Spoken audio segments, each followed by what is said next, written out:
Online might be unmuted.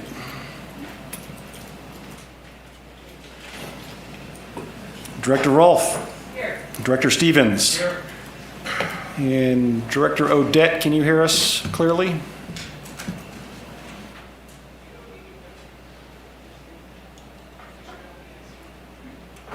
may have lost her already. Okay, oh, there we go. Hi, Teresa. Special orders of business. Hey, Kat, can you use your mic? All right, special orders of business. I'm going to read our resolution expressing appreciation to Mr. Hardy Bullock, whose last day at the district is today. Resolution numbered 2022-06 of the Truckee Tahoe Airport District expressing appreciation to Mr. Hardy Bullock.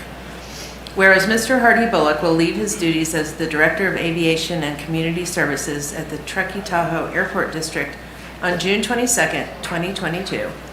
And whereas Mr. Bullock has been an employee of the Truckee Tahoe Airport District for a period of 13 years, 6 months, and 21 days. And whereas during his term of employment, Mr. Bullock did faithfully and conscientiously perform the duties assigned to him. And whereas, as a result of his dedication to the district's values, fellow employees, airport users, and the community in general have benefited. And now, therefore, be it resolved by the Board of Directors of the Truckee Tahoe Airport District that Mr. Hardy Bullock be commended for his dedication and conscientious attention to his duties, and that the Board does hereby express their appreciation for a job well done and extends their best wishes to Mr. Bullock in his future endeavors. The foregoing resolution was duly passed and adopted. Oh, I guess we haven't passed it yet. Hardy, thank you so much. There's not much more I can say.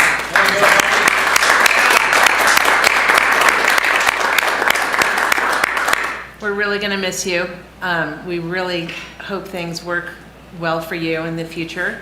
And I'd like to thank you also, just because I have the opportunity, for your service to Nevada County and all the hard work you do as a supervisor. And really glad that you're going to continue in that role.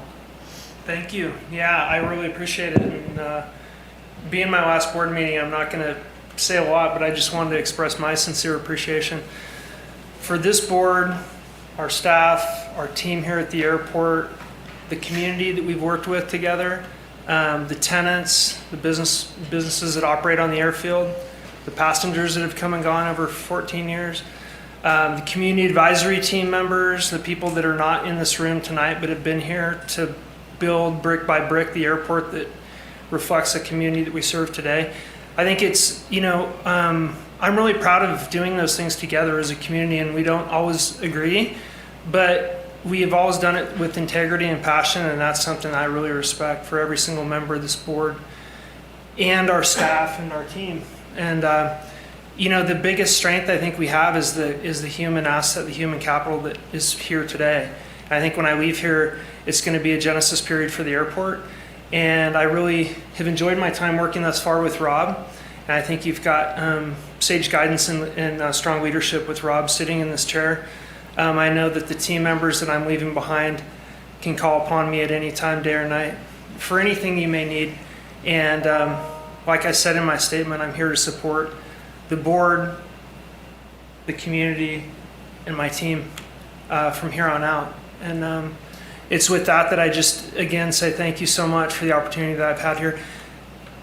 And when you do anything for a long time, you get to interface with people, and Mary and I have known each other for 17 years, I think, working on airport solutions.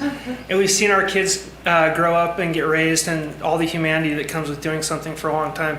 And it's something I'm really proud of, and it's something I stand behind, and I want to wish everybody here good luck, and I'll be here for you in the future. Fantastic. Anybody else? Words for Hardy? I just want to say thank you for the patience, for all the things that I've learned from you. for your guidance and for your transparency. When I've asked you questions, I feel like you've been straight with me. And Mead and Hunt is very lucky, as we've been lucky to have you here.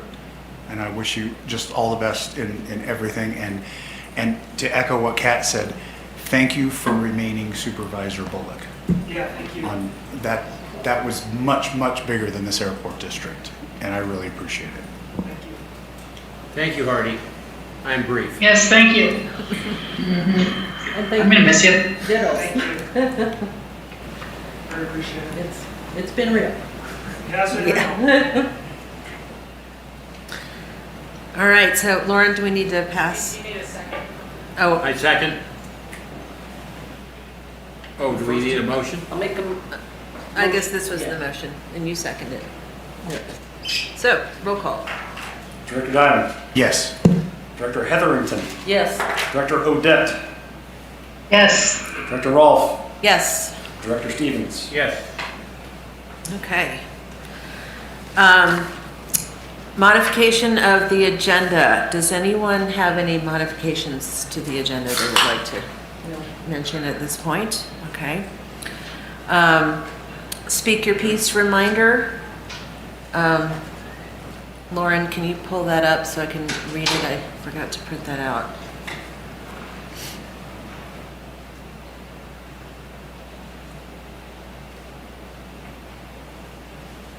We can't hear you guys. You can't? Oh, there you are. We're waiting to pull up speaker piece.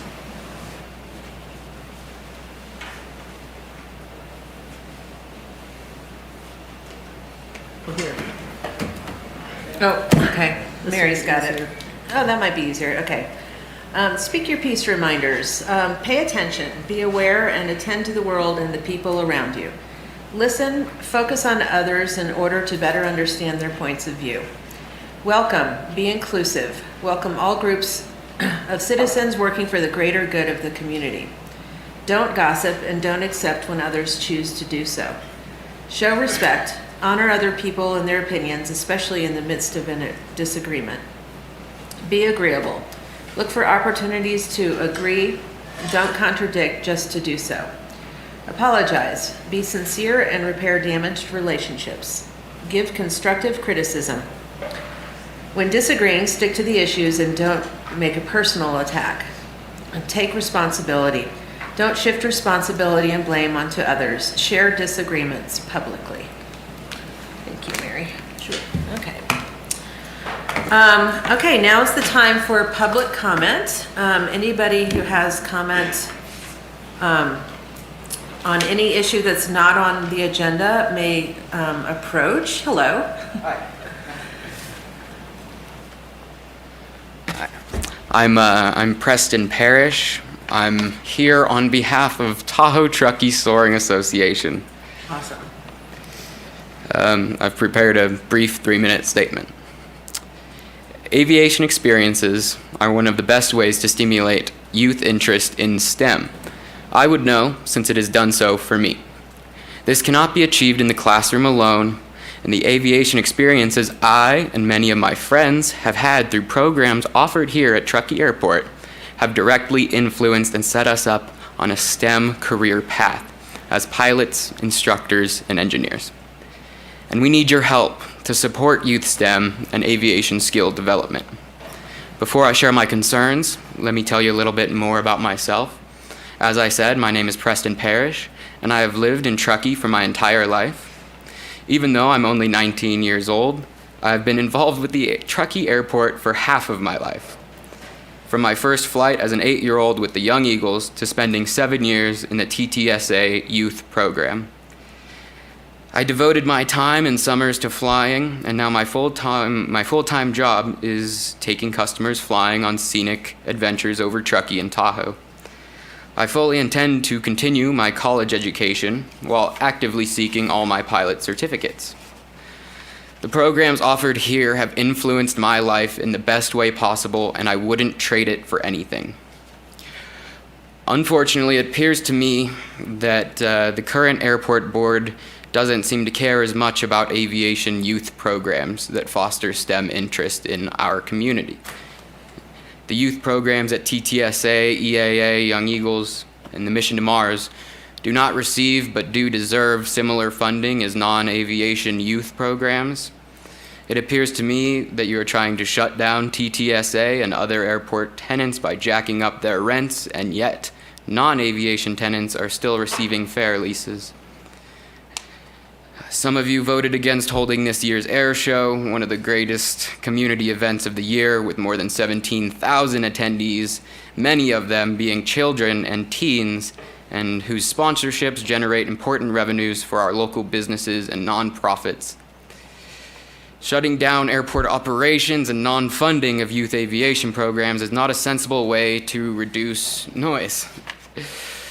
We need your help to expand, not inhibit youth interest in STEM education and aviation.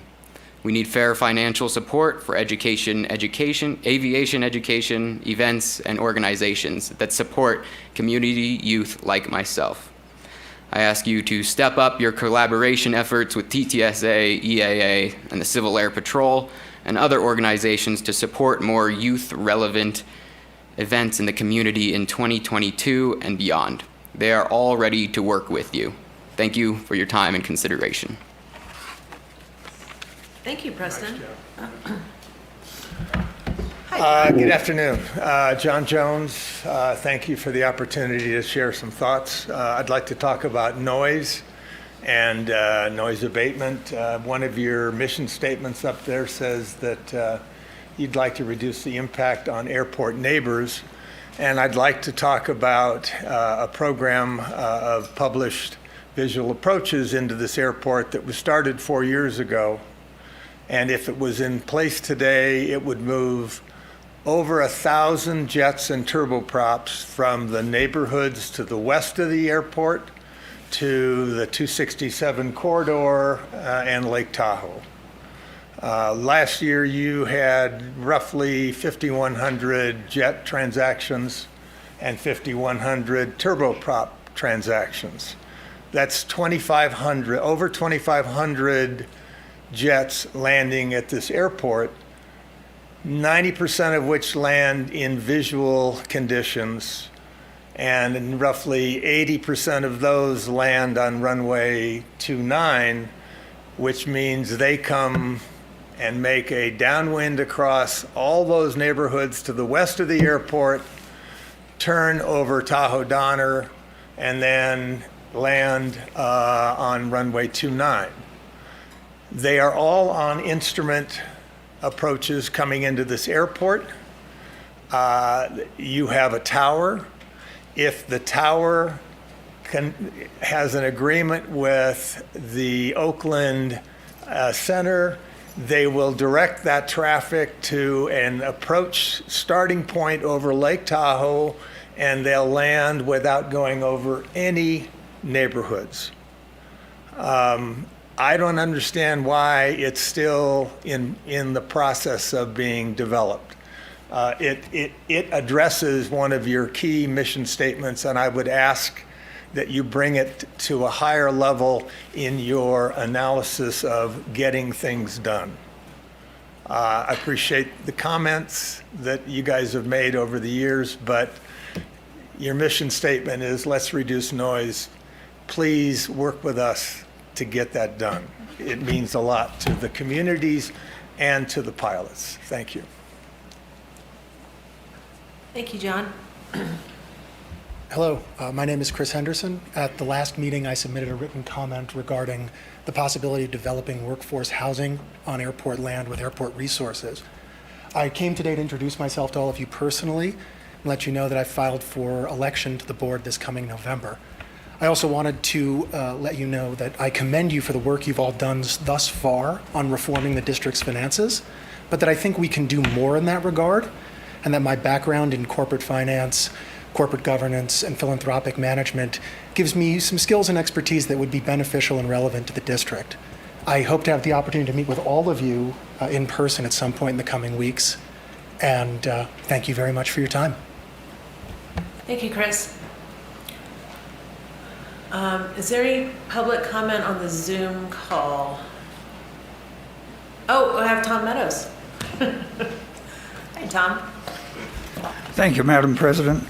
I was just sitting there last evening, having a look at the mission statement online, thinking that it was noble, with noble intentions, until it hit me that reading the quote, "The Truckee Tahoe Airport aims to provide safe, high-quality services and facilities, blah, blah, blah."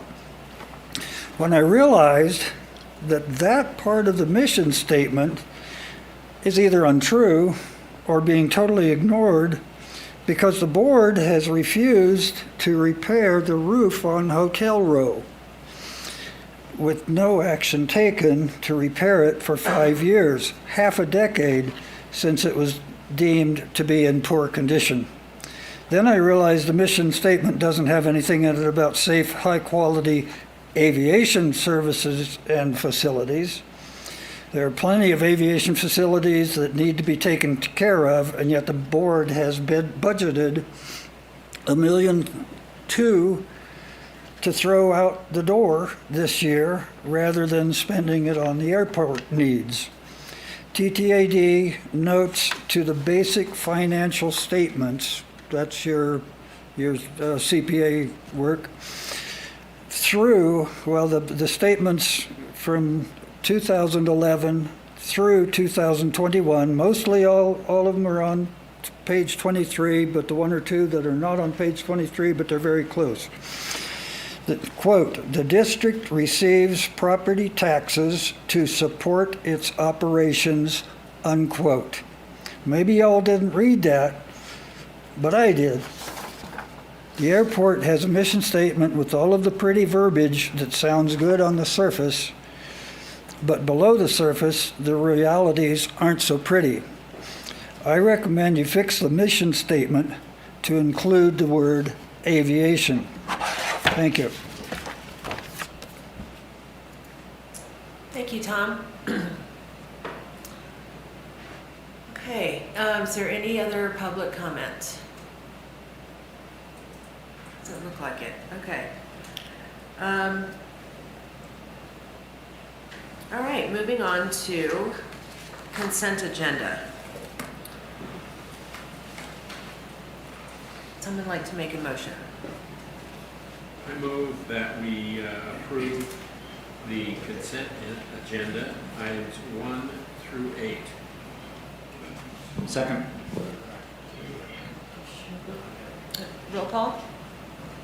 Director Donovan? Oh, I'm sorry, public comment. Is there any public comment on the consent agenda? Okay. Roll call. Director Donovan? Yes. Director Hetherington? Yes. Director Odette? Yes. Director Wolf? Yes. Director Stevens? Yes? Carries. Okay, thank you for that. Action items.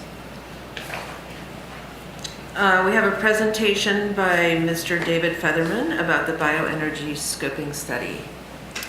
And See you on Mr. the Featherman will be joining us online here on screen, Good.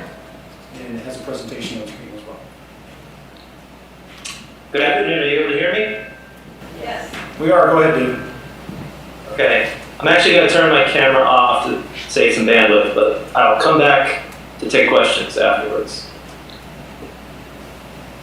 Well, thank you very much for the opportunity, members of the board, to give you this update today on the bioenergy scoping study. If at any time you lose me, please let me know. But the formal presentation here, I don't expect to go more than about 10 minutes, and then I'll have as much time as we need for questions. So, Lauren, if you could go ahead and flip to the next slide. So this is a study, as you are probably aware, that was initiated last fall. This is a partnership that was initiated, I think, from the town of Truckee and then brought in the airport district and the fire district. And together there was a recognized interest in potentially having alternative ways to solve the green waste disposal problem. So we spent about 4 or 5 months doing an initial scoping study, which is not really the focus of the slides that I'm going to speak to today. That was really the second phase, which was initiated in February through the end of last month, but happy, of course, to take questions on anything related to the study. Actually, let's just jump in to the next slide, which is, as you're well aware, probably one of the main drivers, if not the central driver for initiating this work, was the growing need for a better solution to green waste disposal. There's really two things at play here.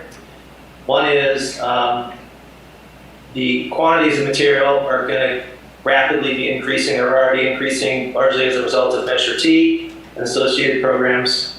And secondly, the tipping fees for disposing of this material at the Eastern Regional Landfill have increased quite rapidly.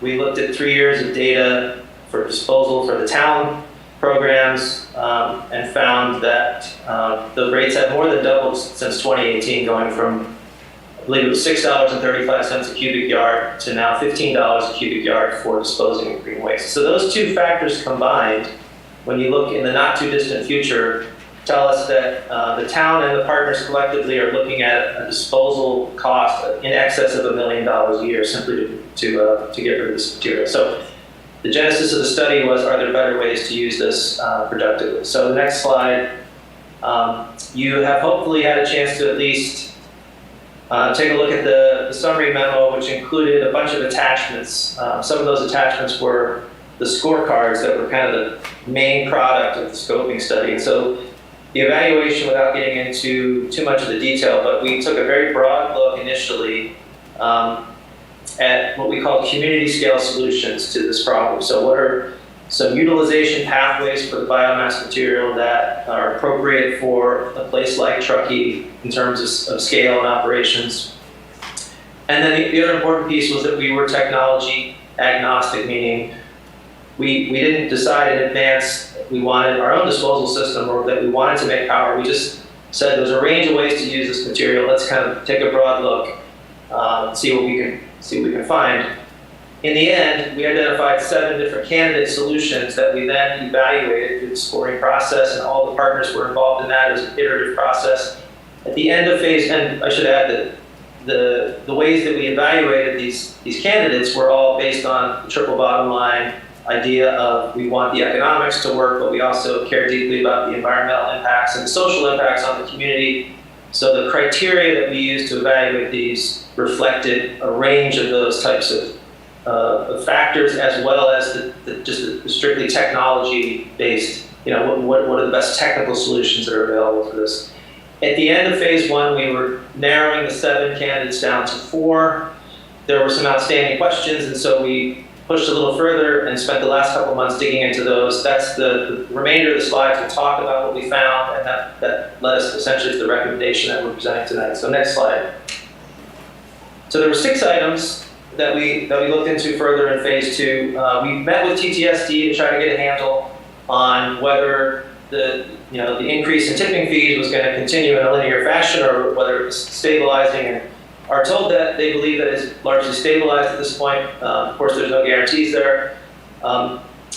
Their business is changing pretty significantly in response to this green waste issue as well, and so we got every indication that they're a willing partner in potentially being a fuel supplier for something like a bioenergy system. They recognize that the cogen plants where they send a lot of green waste historically, those might not be around in the coming years, and even if they are, they're in some cases 90 miles away. So they're willing to partner in some sense to be a potential fuel provider. So that was a good takeaway. The second item was the fire district, as you might imagine, is going to be generating roughly, based on our projections, but roughly 2/3 of all the green waste that the town and the partners collectively are projecting to have. That's a combination of defensible space and forest fuels treatment. Those efforts are ramping up, as we speak due to Measure T. We had initially projected about 10,000 bone-dry tons of material a year from those operations. We've now backed that down to 8,000 as they start to get some data in. You can see the breakdown there. We want to try to be conservative at this point in terms of estimating what kind of material we might have. The other main takeaway is that we think about half the material that we're seeing is potentially fuel quality material. So some of it's just going to be pine needles and stuff that's just hard to use as a fuel, but we think maybe half of it's usable. So they're continuing to collect data. We'll be all summer. We'll be checking back to update these numbers as the new data come in. Next slide, we've got, so air curtain burners were 2 of the 4 potentially viable options that we identified in the phase 1 scoping. For a host of permitting related reasons, it was determined, I think largely by the town staff, that was just not going to be a feasible disposal pathway, at least for this year. Just way too much in terms of air permitting and water and feedstock storage. And so 2 of those 4 alternatives fell off the table in the near term, which leaves us with the 2 that we'll talk about in a few slides. But that was, there was a lot of interest around, can we do an air curtain burner solution? The short-term answer, at least, is it doesn't appear that way. Number 4 is because at least one, if not both, of the remaining options would generate electricity from biomass. We recognized early on that we need to engage with the PUD, and have done that. We've had multiple meetings with them. They're also very interested in sort of expanding the renewable portfolio.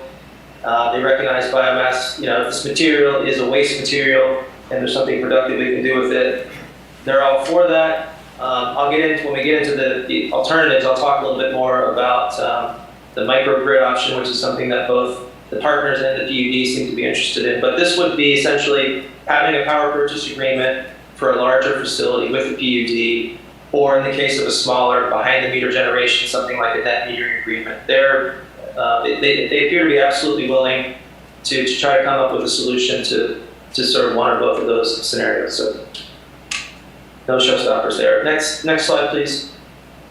The last 2 items were, you're no doubt familiar with SB 1383 and the requirements to start recycling organics in California. We were interested to try to push on the idea of biochar, which is a byproduct of these bioenergy plants. Can that be used as a way to count towards our recycling targets? And unfortunately, currently at least, the answer that came back from CalRecycle was no. The legislation just wasn't written to account for that. I think there's some interest from multiple fronts to revisit that, to try to potentially expand the definition. But in any case, we found that for the time being, we can't count biochar. We also confirmed that generating electricity from wood and using that wood as a fuel is considered something that can count against the targets. It's considered recycling the organic material, as long as the material is sourced from a permitted facility like ERL. So that's another bridge that we'll have to cross in terms of the logistics of fuel supply. If the material has to go to ERL and come back out, we obviously want to be as efficient as possible, but that's something that we started to have that conversation with CalRecycle. And then lastly, this most directly relates to the airport, which is, if we have a lot of excess heat from one of these types of facilities, is there an opportunity to do some novel snowmelt system using hot water? And those systems, they're used in a lot of the Great Lakes region. They're used a lot in Europe. Essentially, it's embedding PEX piping in paved areas and running hot water. That's something that, depending on which pathway we go, it doesn't take a lot of extra work to include that in the feasibility study. So I think the indication is, if we do the feasibility study, that's something we want to keep on the table.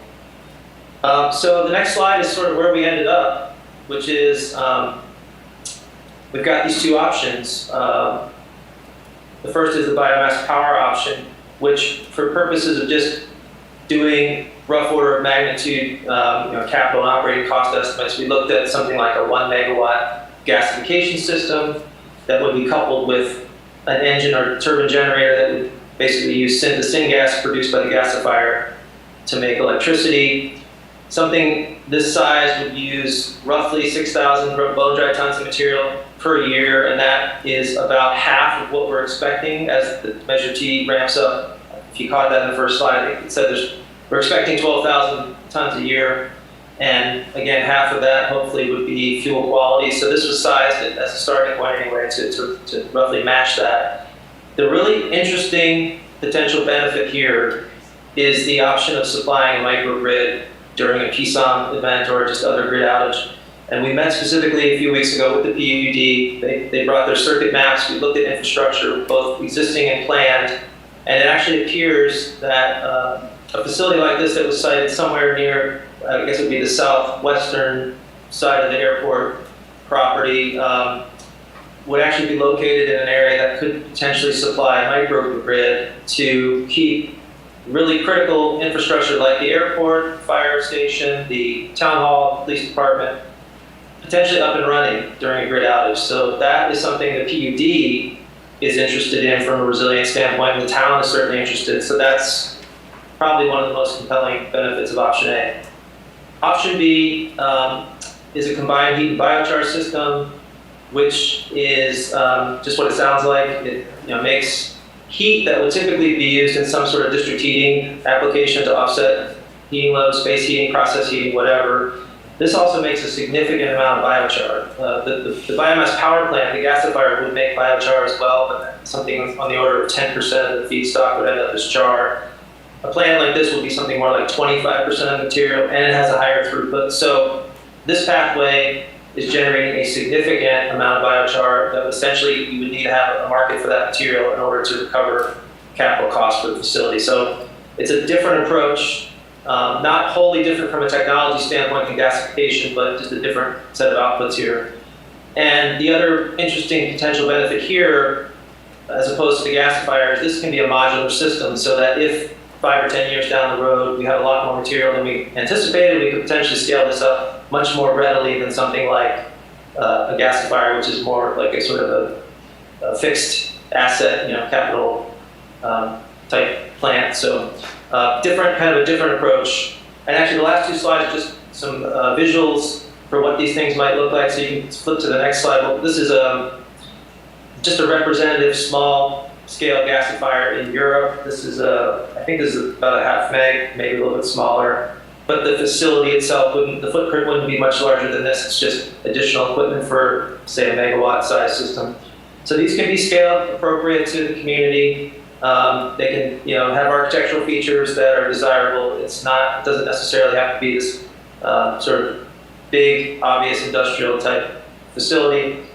And then the last one is the modular combined heat and biochar. So this is, obviously this is just a kind of graphical representation. You can see the modules there, the things that look like shipping containers. Those are pyrolysis reactors. You can string multiples of those together and share feedstock. And then on the back end, you've got heat. You can use some of that heat to make electricity. It's a very inefficient way to make electricity, but you can certainly do that. And then, as I said, a significant amount of biochar, which would need a place to go, basically, to recover operating costs. So lower capital cost on this one versus the gasifier. So there's just a lot of trade-offs, and those are the sorts of things that would be fleshed out in the feasibility study. So the last slide is simply just to recommend that these 2 options both seem potentially viable. They could both be looked at more closely in terms of the economics, the feedstock supply and logistics, the emissions, criteria pollutants, greenhouse gas, carbon footprint, capital and operating costs, the life cycle financial modeling, sensitivity analysis around fuel pricing, just a much deeper dive than we're able to do on something like a scoping study where we're looking broadly across a range of technologies. So that's the recommendation. The biochar market study, the second bullet there, would be done in parallel, and that's again because in order certainly for option B to pay for itself, and possibly option A, although maybe not, but we need to resolve some of the uncertainty around what is what's a reasonable price estimate for selling biochar, what's the market in the region, that sort of thing. So those could be done together, about a 9-month timeline, which is pretty typical, I think, for this kind of work. And if then at the end of that, there was a project that the partners felt was viable and wanted to make that capital investment, from that point, you're still looking at probably an 18 to 24 month timeline to do a detailed design package and go to construction. So earliest you have an operating plant would be late 2024 into 2025 probably. And that's it. My contact information is at the back of the deck. If you have any questions, obviously I'll take questions now. If you think of anything after, please feel free to reach out to me. And thank you very much for supporting the study to this point, and look forward to hearing your feedback. Thank you for your presentation, David. Are there any questions? Should we start with Director Diamond? Thank you. Hi, David. This is David Diamond. I have a question, actually. Oh, darn, I was going to ask Warren if you could go back to slide 6. Sorry about that. Yeah, let's let Lauren bring up just slide number 6 there for just a second. And the question I've got about this has to do with the, we're looking into doing some work on our crossing runway. And last year, one more slide. Numbers. Yeah, there we go. On the hydronic snow melt. Last year, I spoke with our then general manager about the possibility of using technology like this for snow melt on runways. And at the time, we were told that that would be way too large a project and that wouldn't be practical. And I see now, like you've got here, that it could possibly be used on the main apron. Would it be feasible to, as long as we were tearing a runway up to resurface it, to do something like that on a runway, or is that in fact too much? My gut feeling is it's too much. I think, yeah, I specifically included the apron. I just got curious one day, got out Google Earth, and looked at, the amount of fuel we have, and just sort of really back of the envelope type calculation. And I was trying to pull the number up, I don't have it in front of me. I want to say it was 130,000 square feet of that main apron area, which if we just used all the material that we expect to have and size the boiler just for that purpose, you could probably melt snow for something like, if I have that number right in my head, 130,000 square feet. Does that sound right for the apron area? But I imagine the runways, order of magnitude larger than that. Is that correct? Yes. Yeah, significantly more. Yeah, definitely. Yeah. And a further distance from where this might be sited as well. Okay, that was my only question. Thank you. Sure. Go ahead, Rick. It seems to me this is only connected with the town of Truckee and the Tahoe PUD, is that correct? When you say connected, do you mean the project or do you mean the physical? All this study, does it have anything to do with Placer County, which is a significant portion of the airport district?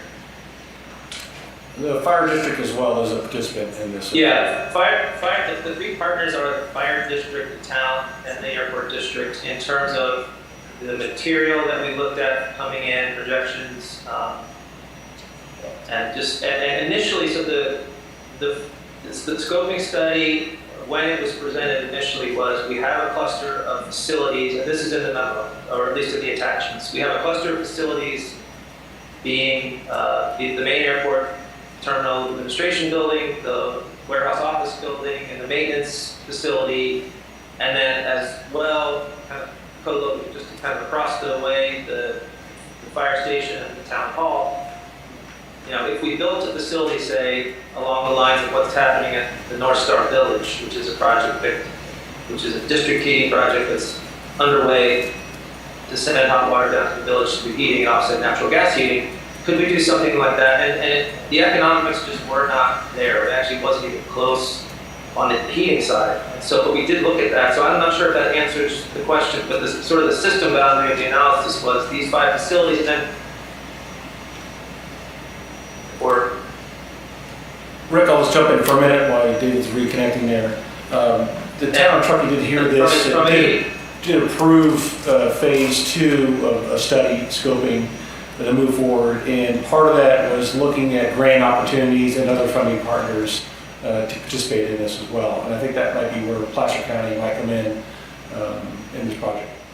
Well, my point was the town and even the fire district, the Truckee Fire District, is, I don't know, half of our district. My next question is to Mary. What do you think about burning? Because we've talked about this. Yeah. So, I read through it and, I looked at the partner utility costs, and the airport is the biggest. It's 60% of the electrical use and the natural gas use, 58 to 64%. And it's an exciting idea.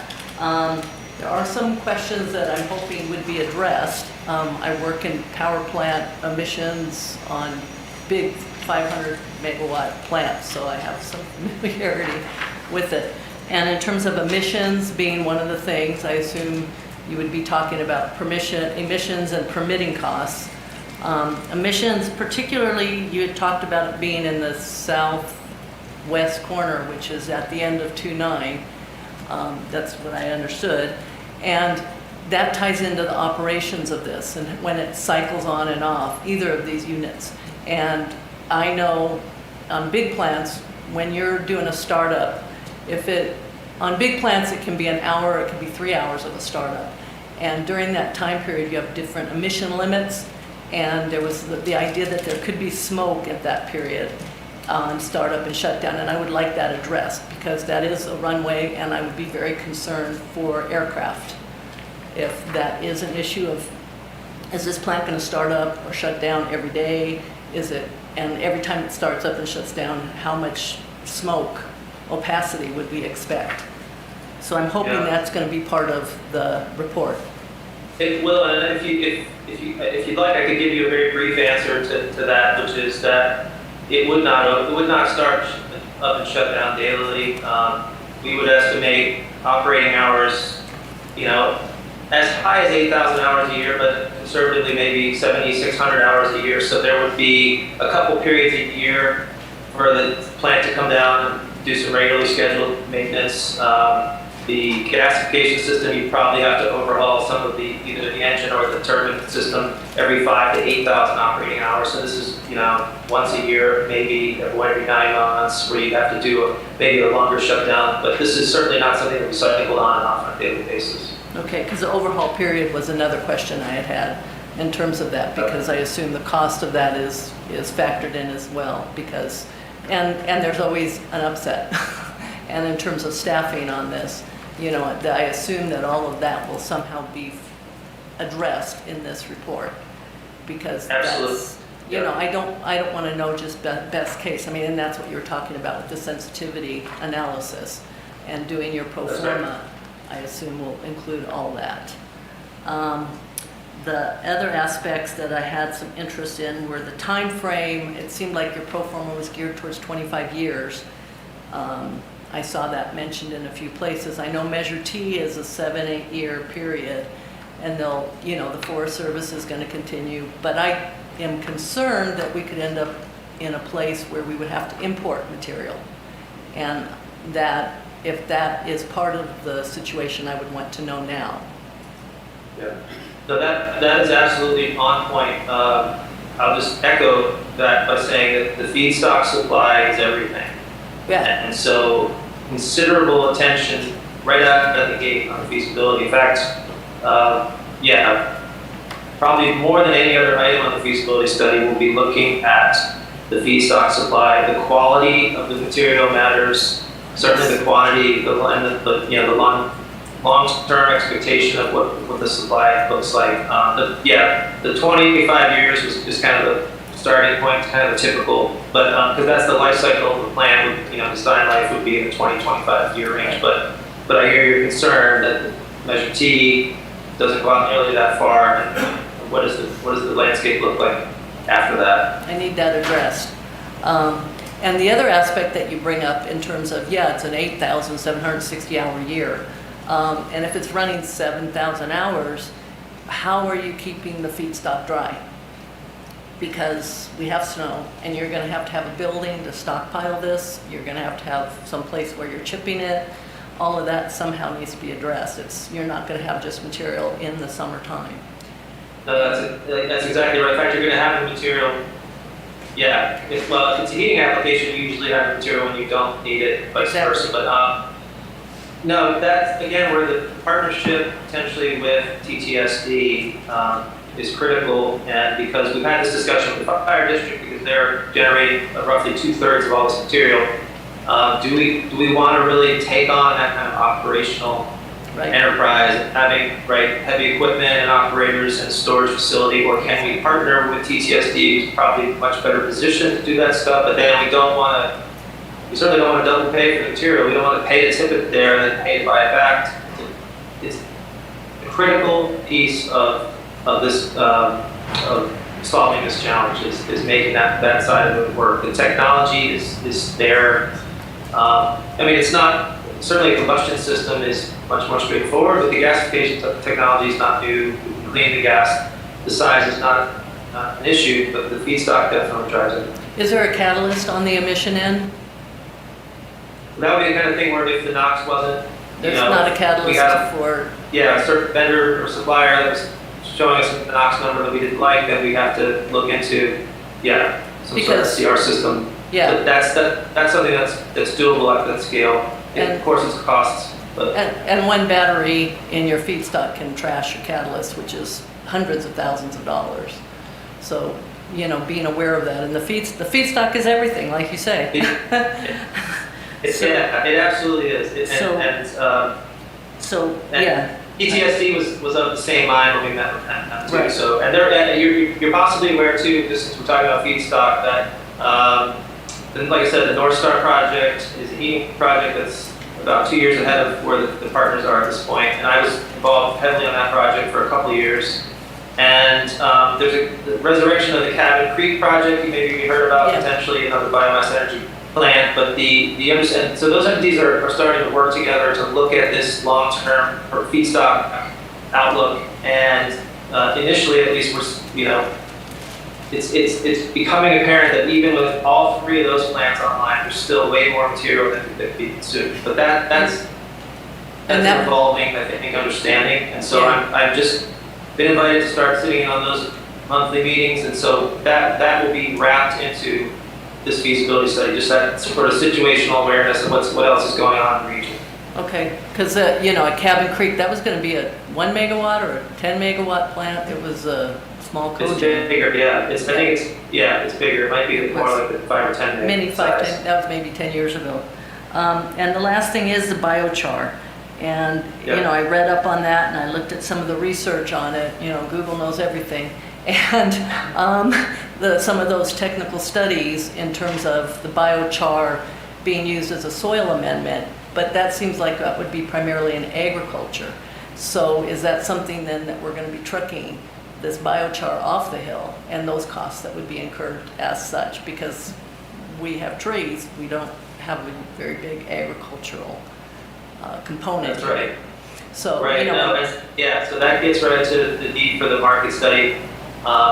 I'll just say I've been working in this for biomass kind of related projects for over a decade, and just in the last 2 years, I would say this momentum finally around biochar. I mean, people were talking about biochar a decade ago, but now it's really built to the point where there are applications, but it's still very much evolving. The market is evolving. It's really difficult to price. It's very regional dependent.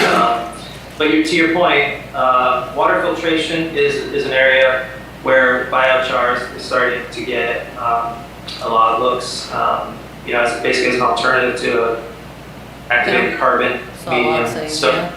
That will be really what the heart of the biochar market study would be about. So what are the outlets for this material? Are they local or at least regional?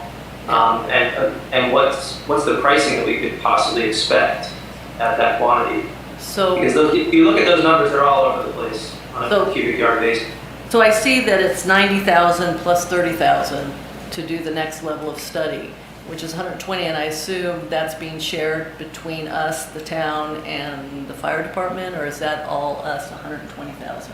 No. That's the proposal. The town has approved budget authorization at their meeting last week, and then just last night I gave a very similar to the fire district, and they approved their share of up to $40,000. So it'll be a three-way share potentially with the partners. 40,000. Okay. So I support it because I think this is an interesting idea, but I do want those issues of, the overhaul period. I mean, is there a pro forma at this level or not really? I mean, the pro forma is tied to the sensitivity. Yes, there will be. Okay, so that's going to,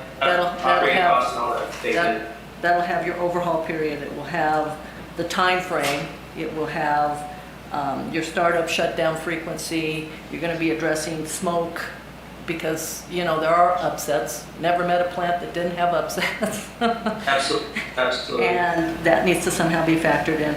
Permitting costs, and emissions. I would assume you'd have to get a permit from Northern Sierra Air Quality Management District, and I assume they've got grant money.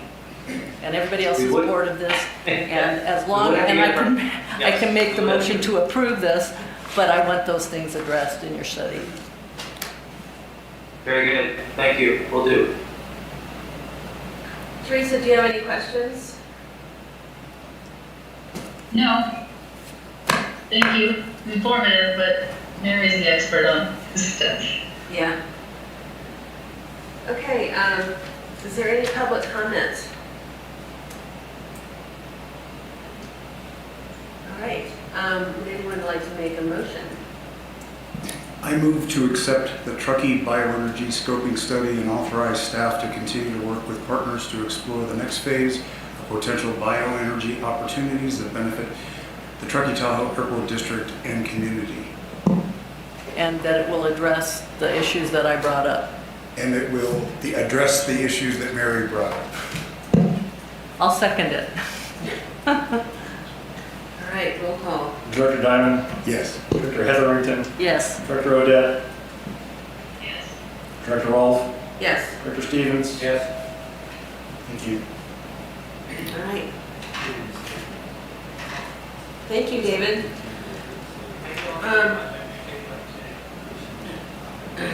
Okay, action item number 10. But it's resolution set, it's tab 7B. Yeah, approval of resolution 2022-07 investment policy.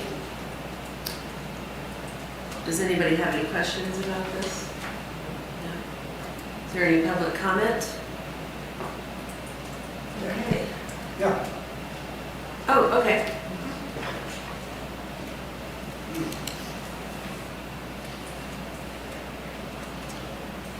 Thank you, Madam President.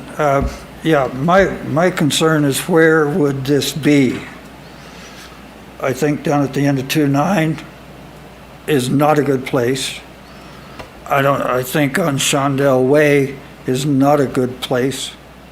The only place that comes to mind to be a good place would be at the intersection of Truckee Tahoe Airport Road and 267 across from Porter Simons. Nothing down there. And it's a long way from anything having to do with aviation.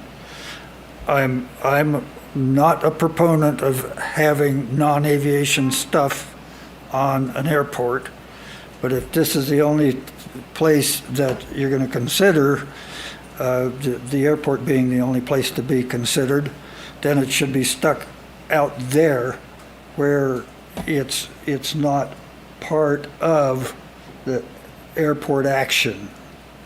It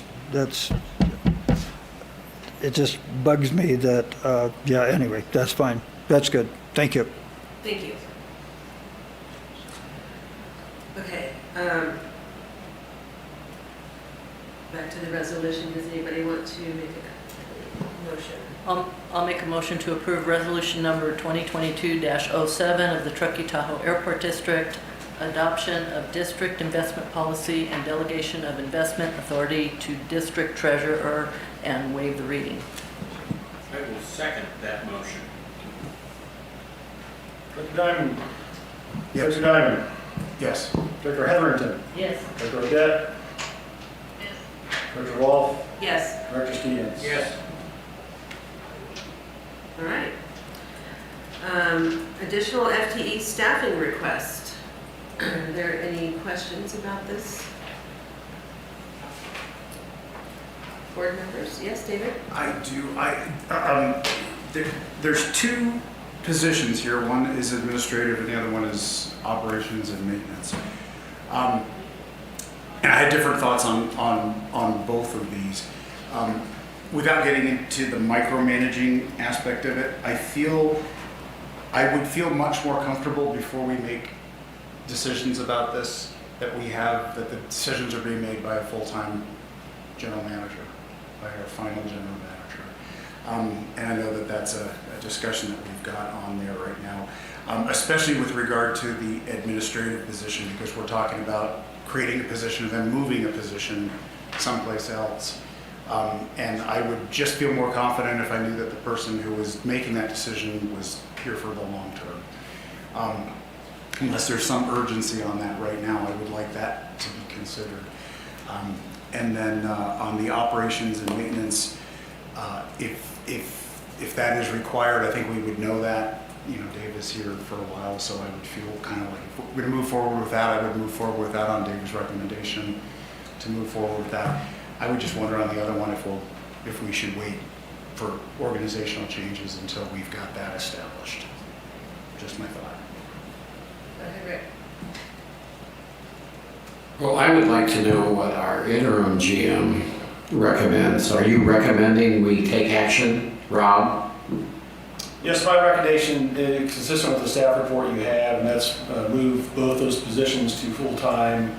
Essentially, we're converting an operation and maintenance position to full-time position, and we are turning an existing seasonal, I would say, long-term seasonal position into a full-time position, administrative assistant position. I think there's valid justification behind both those and enough workload here to justify both those to go into effect immediately. Thank you. Mary?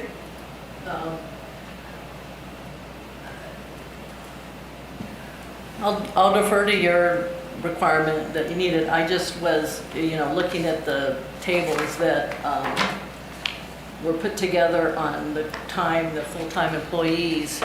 I just had the summary that was put together that if we adjusted, this is in the whole context of, I'm the cost allocation person and thinking about it, and that, if we shifted to tower hours, we could save 607 person hours.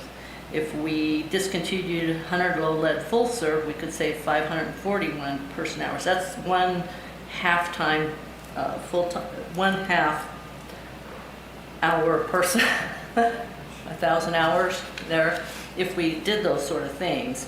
And where that comes to mind also is, I'm a big believer in that cost allocation and how we're going to address some of the issues. And that,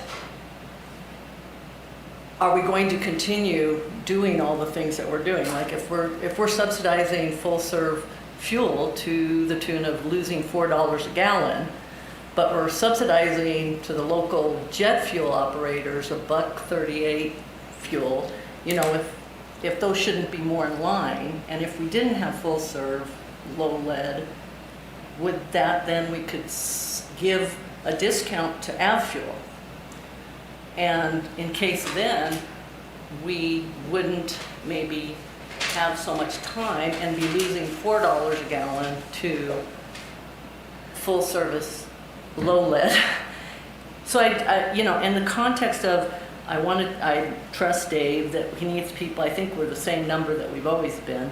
But if we're going to be looking at the cost allocation and what it tells us, it might tell us that we might not need that staff if we make some of these other changes. And we might be able to give a discount to the avgas users that's in line with the jet fuel instead of $4 subsidy and another subsidy, make them more equivalent if we didn't have full serve fuel. So that's kind of a board thing that we have to talk about at some point, because right now full serve, we're losing $4 a gallon, self-serve we're losing 58 cents a gallon. And if you could make them equivalent, it's an interesting idea, but we're talking staffing. We're talking about staffing. I know, but it's like, do we need that whole person if we change some of our structure? And that's what I want. I think what we're hearing from management is that we need the person. Yeah, so from an operating perspective, from the tempo for almost the 2 months I've been here, there is enough workload. There hasn't been staffing increases here in a long time. The workload has increased, the traffic has increased here, the mission here has changed slightly, but the volume of activity and the demands of this organization have continued to increase, and the staffing level has not. Staffing is one of these ebbs and flow type of things. I don't see it as a fixed thing forever. It'll go up and it'll go down. And right now I'm asking to convert two essentially seasonal budgeted positions into full-time positions. As we get into the budget process, we'll look at the long-term budget concerns that I think Mary's addressing here. Allocation studies, one data point to inform cost of things around here and where we're putting time and attention and investments. I don't think it's the only story, the only data point we should use to make decisions. There are certain benefit to the community, whether it's programs that were talked about earlier for young aviators or other programs that are aviation or non-aviation related. But specific to this agenda topic, I think staffing is an ebb and flow topic. Budgeting levels that come out of the budget process allow me to staff appropriately and get the work of this organization done for the community and for the board of directors. So right now, I think it's appropriate justification from my view of this organization that it's appropriate to increase these two positions. Okay. Do you have any more questions or comments, Mary? No, it's just in the context, you know, and people have moved. I mean, Hardy started out pumping gas. Mike Cook started pumping gas, you know, so people have been, and it is shiftable if we end up as a board looking at these numbers. And I can support these two people at this time. I just want us to always be cognizant, especially with an 8.3% COLA coming and PERS. We all know what PERS does. We need to be cognizant of it. Okay. Teresa, do you have any questions or comments? Yeah, I do. I think if our general manager needs them and he's aware of the budget, then we can have them.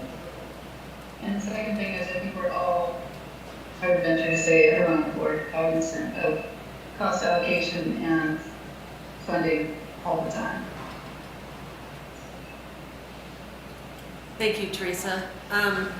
Is there any public comment? All right, Rick, would you like to make a motion? I move to authorize staff to hire 2 additional FTEs for operations and maintenance and administration department. I'll second it. Director Diamond. Yes. Director Hetherington. Yes. Director Odette. Yes. Director Rolfe. Yes. Director Stevens. Yes. All right. Consultant services for Director of Aviation and Community Services recruitment. Are there any questions about this? We kind of talked about this in closed session a little bit. Anybody have questions? Is there any public comment? Okay. Does somebody want to make a motion? Are you leaving? What are you doing? You can't leave right now.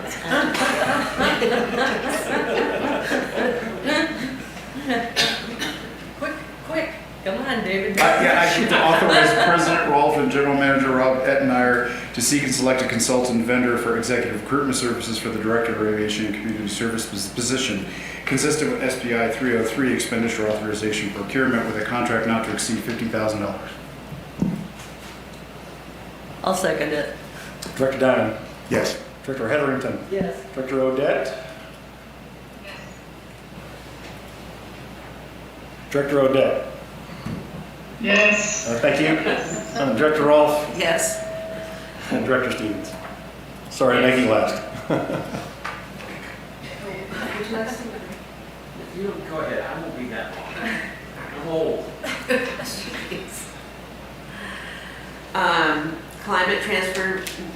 Climate Transformation Alliance Charter Agreement. Rob, do you want to speak to this? You went to the last meeting. I can. I did attend the last meeting. I believe this is a familiar topic. The board, the district did sign an MOU with the partners to begin this process over a year ago now. What you have in front of you today is the climate transformation agreement to be a participant of for the district along with the other partners. The climate transformation is a regional public-private partnership with local governments, special districts, and community organizations, businesses, and individuals. They are committed to the development of local policy and initiatives that will promote community resilience and response to climate change by focusing on reducing greenhouse gases and adapting the region to change and advancing a sustainable economy. The goal for the North Lake Tahoe community is to be carbon neutral by 2045.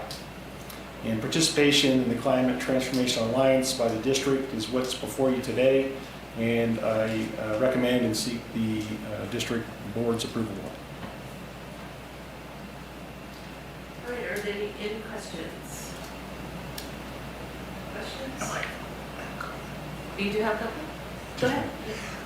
It's actually not a question. So I feel like this was my baby that you have raised. When Anna Klövstad and Krista Finn and I first started talking about doing this, I honestly had doubts that it would ever get this far. And so I thank the two of them. I thank Steve Frisch. I thank you, Kat, for nurturing this to this point. I think it's an incredible, not only just a valuable thing, I think it's a great example of the districts working together to achieve something that's better than any of us could do on our own. So thank you for that. Sierra Business Council has done the lion's share of this work, and they've done an excellent job, I think. It takes time, but it's motoring along. Okay, is there any public comment? No public comment. Would anyone like to make a motion? I move to adopt the Climate Transformation Charter and authorize President Rolfe and General Manager Ed Nyer to sign on behalf of the Truckee Tahoe Airport District to be founding members of the Climate Transformation Alliance. I happily second. Director Diamond. I should say no because that will be funny, but yes. Director Hetherington. Yes. Director Odette. Yes. Director Rolfe. Yes. Director Stevens. Yes. Thank you. Okay. Policy instruction 202, 203, and 206, consolidation policy instruction update phase timeline review. I don't know who consolidated this, but whoever did it did an excellent job, I thought. I thought it was really smart to put it all together instead of spreading it out like that. But does anybody have any questions about this? David? Not to be the opposite of what I feel like that, because I had ended up having so many comments on this, and I love that we are looking at policy, and I think that that's a great practice. I would just ask if we could do this in a workshop so we could actually have a discussion about different points of it more easily than we could in a, because I've got I started making comments and questions and stuff on that, and I realized these were all discussion items that we can't have in a board meeting. But some of them are not necessarily about the consolidation. They were about the original policies. I had issues with the original policies and thought, well, if we ever look at that policy again, I might bring that up.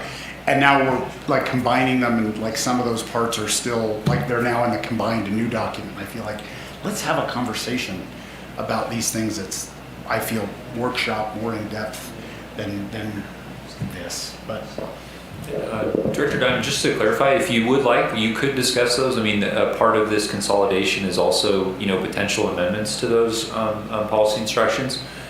So, it's the board's pleasure. We certainly could defer that to a workshop, but I just wanted to clarify, if you wanted to, we could have that discussion, or at least, start that right now. I would be happy to bring these up.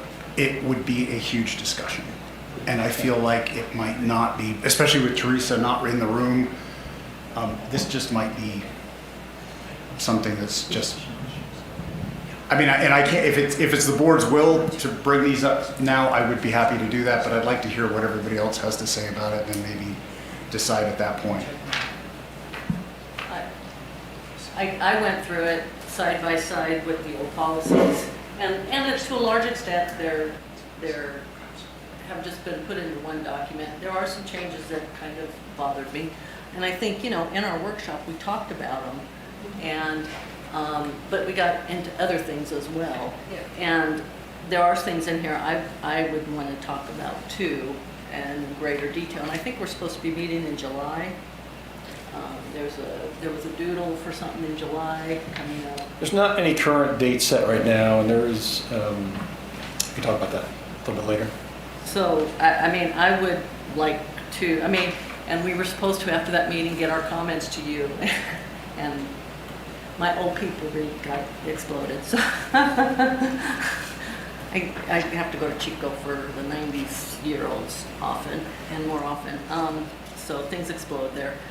I did not get my comments back to him prior to that, so I do have comments. And we can spend the time, but I kind of tend to agree with him that this would be, now that we know we want to address the policies, to actually hash it out in a workshop, because it's also probably really boring for everybody else.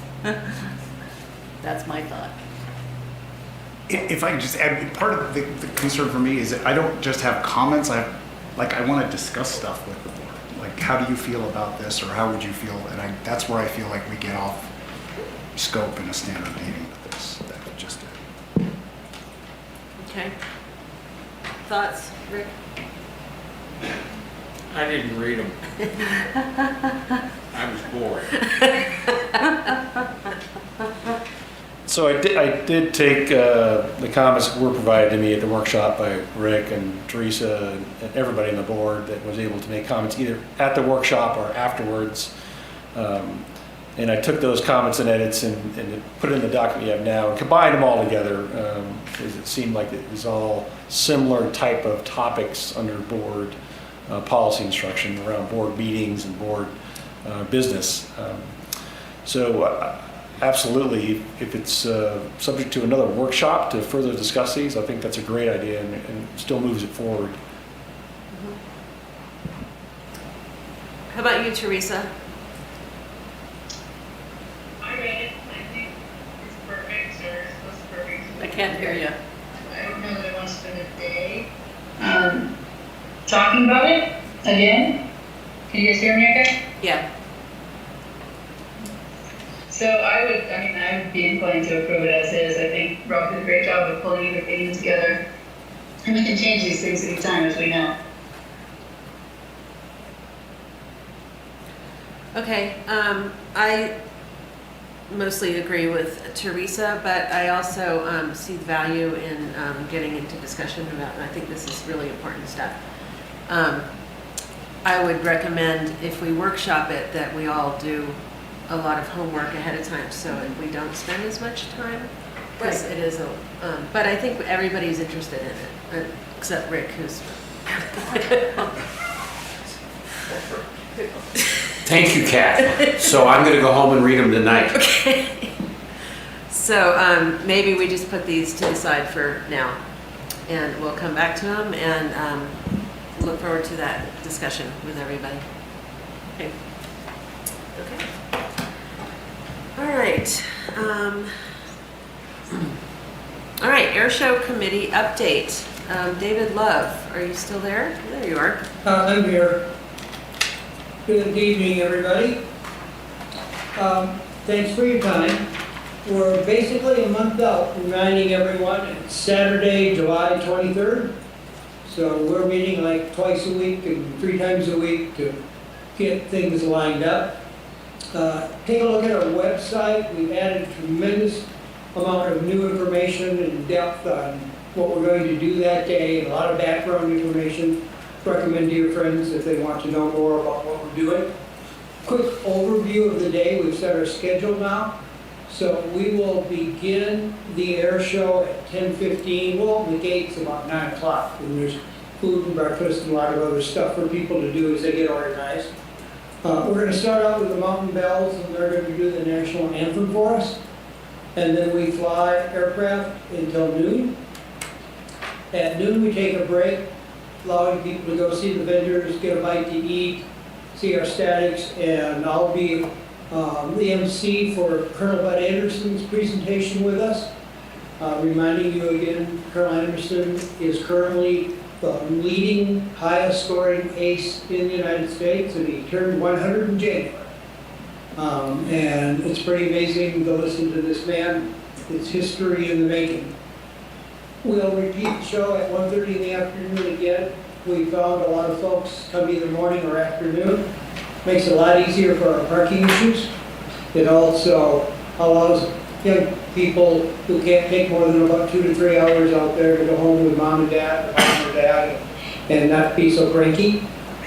We are again going to invite each of you in a way, if you would be willing to come to one of our safety briefings for the air show. We do the rehearsal show on Friday. The safety briefing is at 9 a.m. in your boardroom. On Saturday, we do the brief for the show again, and we're going to do that at 8 a.m. so we have time for fire to go out to each airplane of the performers, and they go through it, explain all the switches, know how to get a person out of an airplane if there's an incident in some form or another. So we need that time. We've added a lot more to the STEM Expo since I talked to you last time. One of the kind of the cool things we're going to do is we're having a very large drone presentation as a part of the air show for FAA licensed pilots who will be flying the drones. But then what they do in the STEM Expo is they got this really large tented area so young people can actually fly a small drone in a safe and sound manner. Always found that with young people, the more hands-on you can do, more exciting it becomes for everybody. We're having Lieutenant Callie Zimmerman, who spent many of her years growing up and still has family in the Truckee area. She's going to bring a Navy F-18 Super Hornet, and since that was the featured airplane in Top Gun Maverick, I'm expecting a lot of families and young people want to have more information about that aircraft, talk to a real pilot, as opposed to an actor who flies that airplane. She's an instructor pilot. She'll be doing some presentations in the STEM Expo tent, but she also will take groups of young people and families out to the static display of her aircraft and explain how it works and how they use it, answer those 1,000 questions that I think from Top Gun everybody's going to have this year. So kind of adds a different layer to that than we've had historically. We've enlarged our bike parking area. I think with electric bikes, e-bikes out there now, when I was riding the other day, it seemed like 50% e-bikes were passing me going up the hill. I think we're going to do a real good job. Most of you may know this. You can get on your bike in all parts of the area here, and basically almost ride all the way on a paved bike path. You folks at the airport district actually paid for paving from the roundabout all the way down the hill. So I think that's a good opportunity for us here. We're advertising that really heavily through a lot of our outlet information. A lot of local merchants have already now signed on to bring electrical equipment for our electric display. We're going to have tools and we're going to have equipment people can use, snow blowers. We're getting an electric airplane brought in to see what that looks like. It's actually a converted airplane that used to fly a normal combustion engine, and now it has an electric engine in it. A couple different kinds of electric cars. That seems kind of interesting and exciting. I think that's part of the transition. You actually mentioned to me a few months ago would be something to add to what we do as part of the Family Festival, and we've been able to accomplish that. At least 2 or more of our performers will actually come into the STEM tent when there's a break at noon or between when they perform. A performer may go on at 10:30, 10:45 in the morning and not fly again until 2:30 in the afternoon, so he or she is really available. To highlight 2 of the performers that I really enjoy talking to, known for some period of time, Anna Shurbenko, Sky Dancer. I like that title because she does her act to classical music, kind of different in the aviation field. To remind everyone, she's from the Ukraine, and what she's doing as she performs and speaks is encouraging people to look at ways that they can help through humanitarian groups. The folks in Ukraine, she currently has some families still living in country. And certainly for her, it's a high level of concern, I think for a lot of other people. Little background to remind you, she got a PhD in financial mathematics and she speaks fluently 8 languages. So quite a representative and I think a really good role model for we'll have available through our STEM and for young people. Vicki Benzing is new to us this year, not new to the flying business. She flies a historical airplane called a Boeing Stearman. It's the 75th anniversary of the U.S. Air Force, and I want to highlight some of that. So she'll have a chance to both display that airplane and fly it in our show. Vicki's got a PhD in chemistry, and one of the highlights of many in her career, in 2015, she became the fastest woman racer ever to qualify at the Reno Air Races. That particular race series that season, she flew a jet, and her qualifying speed was 460 miles an hour at 100 feet off the ground. So I'm impressed as a pilot, and I've enjoyed watching her race at Reno, and I'm really glad we got her here for our show this time.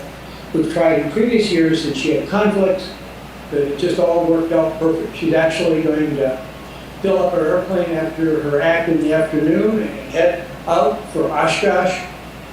If you aren't aware, that's the world's largest civilian air show. I'm going, Bud Anderson's going, and along with 350,000 other people who pass through the gate in 5 days. So we're excited about having someone on the national stage with us here at Truckee. The Safe Launch for Healthy Futures group have confirmed with us that they're going to be able to come with their full display and exhibit. They have an airplane to remind you again. Their whole operation is to educate young people about the risks of both alcohol and drug abuse. They've gotten some really special national recognition on their program. So we get a national and profile program coming to Truckee. And I think that bodes well for us, our community, the way people like to come and spend a little time with us here. Kids Zone keeps adding more things. We've got music, we've got face painting, we've got bounce houses. We've got stuff if you're 4 years old, and we've got stuff if you're an adolescent. Adolescents are the hardest group to keep interested, obviously. One piece sort of behind the scenes that lets you understand how we prepare for this air show. Tomorrow morning in your boardroom, we're going to go do what's technically in the aviation business called a tabletop.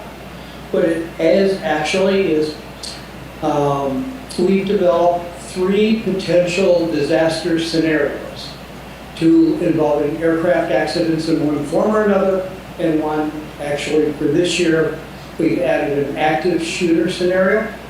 And so the room will be filled with multiple individuals from fire department districts, from basic, a number of law enforcement groups. We'll have medical personnel on hand, airport district staff, the air show staff, and we walk through each scenario, how we handle it, who does what are the issues. We've got maps and charts and the whole 9 yards, and if we can't get cars out the main gate, then how do we take them down the cross runway and out through the Truckee area. So we covered about every option, but it's awfully nice. I've had a good friend who sadly died in an aircraft accident, and he died because where he was performing, preparation was not. Reminding you, we won the Pinnacle Award a few years ago because of our disaster preparedness, and recognize how much effort is put out at this airport. I give a heads up to the airport staff in particular. They're integral in making this thing work. Stacy, in terms of her job with safety, and all the other key people on the airport staff. So we're excited. If you have any questions for me, we'll see you again before the air show. I hope to see you at the air show. Come see me when I'm emceeing for Colonel Anderson. Come see us in safety stuff. Just come walk the ramp and see what our air show here is all about. Thank you much. Thank you so much, David. It sounds like you guys are working really, really hard. Does anybody have any questions for David? Rick does. I'd like to see a written schedule. I mean, listen to you, but I can't remember it all now that you went through it. And also, I'm hoping you're going to be publishing a schedule in the Moonshine Ink and in the Sierra Sun so people can know when to show up. The schedule will go in multiple local outlets in about 10 days to 2 weeks. We think we'll have it on the website within a week, since we've now set it. And I actually just finished sort of reading and editing the formal press release, and we have all of that in our formal press release. So it really goes out into the community in the next week. Great idea, Rick, but I think we're about ready to release it, which will give us at least 3 to 4 weeks for people to have a heads up in advance. On what website? The Truckee Air Show website. Okay, I didn't know you had one. Tahoe Air Show and Family Festival website. Is that live? Always live. It's there right now, and we've added a lot to that. So Truckee, Tahoe Air Show and Family Festival website. Just put that in your Google search engine and it'll pop right up for you. Okay, anybody else have questions? Is there any public comment about the air show?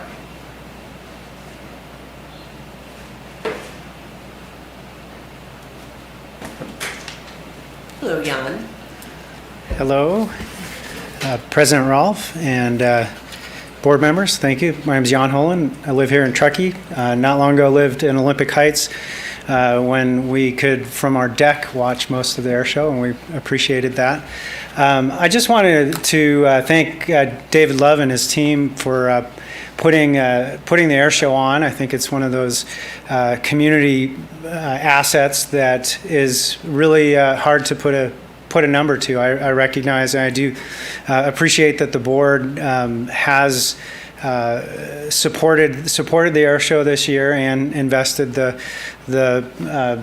significant funds to make it happen. I do think it's an important community asset, and it's one of those intangibles. And while I know actually both members of the board that voted against that particular motion, I also know that the reason why is not because you're not for the air show, that it's much more complicated. And I think that those of us that are sitting in the cheaper seats, so to speak, it's easier to throw rocks. And so I do appreciate that there are difficult decisions to make, and that things are a bit more complicated. I think what I wanted to say is I think it's not helpful for community members to paint board members specifically on votes, and I think that if people have issues with board members, they should try to reach out to those board members, and they tend to be pretty accessible.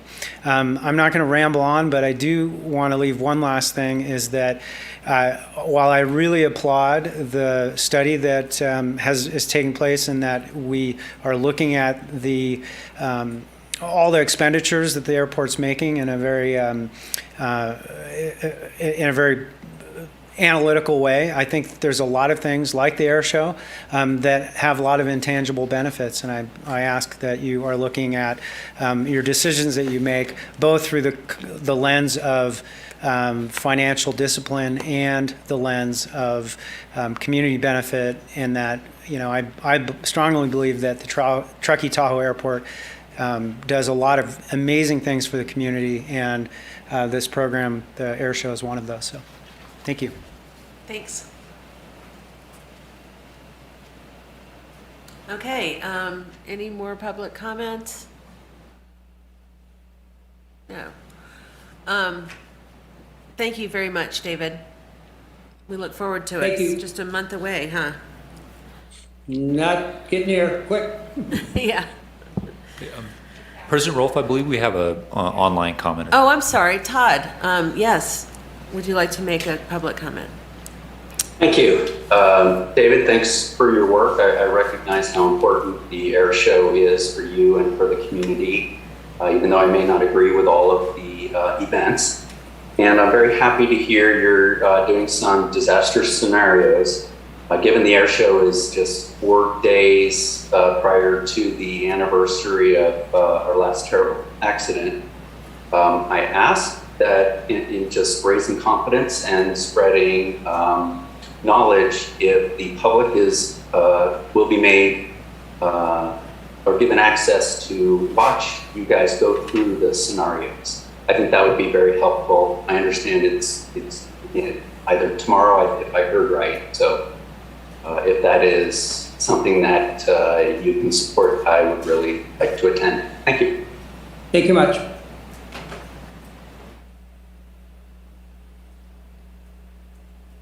Okay. Moving on, guidance for runway 220 reconstruction design and engineering considerations for widening. Rob? So you have a staff report that goes into seeking guidance from the board. Last month you did approve moving forward with the design of 220 for reconstruction. That is begun, it is underway. There is an opportunity, I know the board has identified in the past, and the airport layout plan identifies the widening and extending of runway 220 as well. What I am putting before the board to get guidance on is the opportunity to include the widening in the reconstruction of 220 in the design at this point. I'm not asking for approval of budget, at least not this month, but if the guidance fits with moving forward with getting a bid alternate from our engineering firm that's doing the design of the reconstruction to include an option and a design to widen as well at the same time, I think we're in a window of opportunity to consider that as well, that could still meet the overall timelines of a 2023 complete reconstruction of 220 and the existing airport improvement program that is in place now.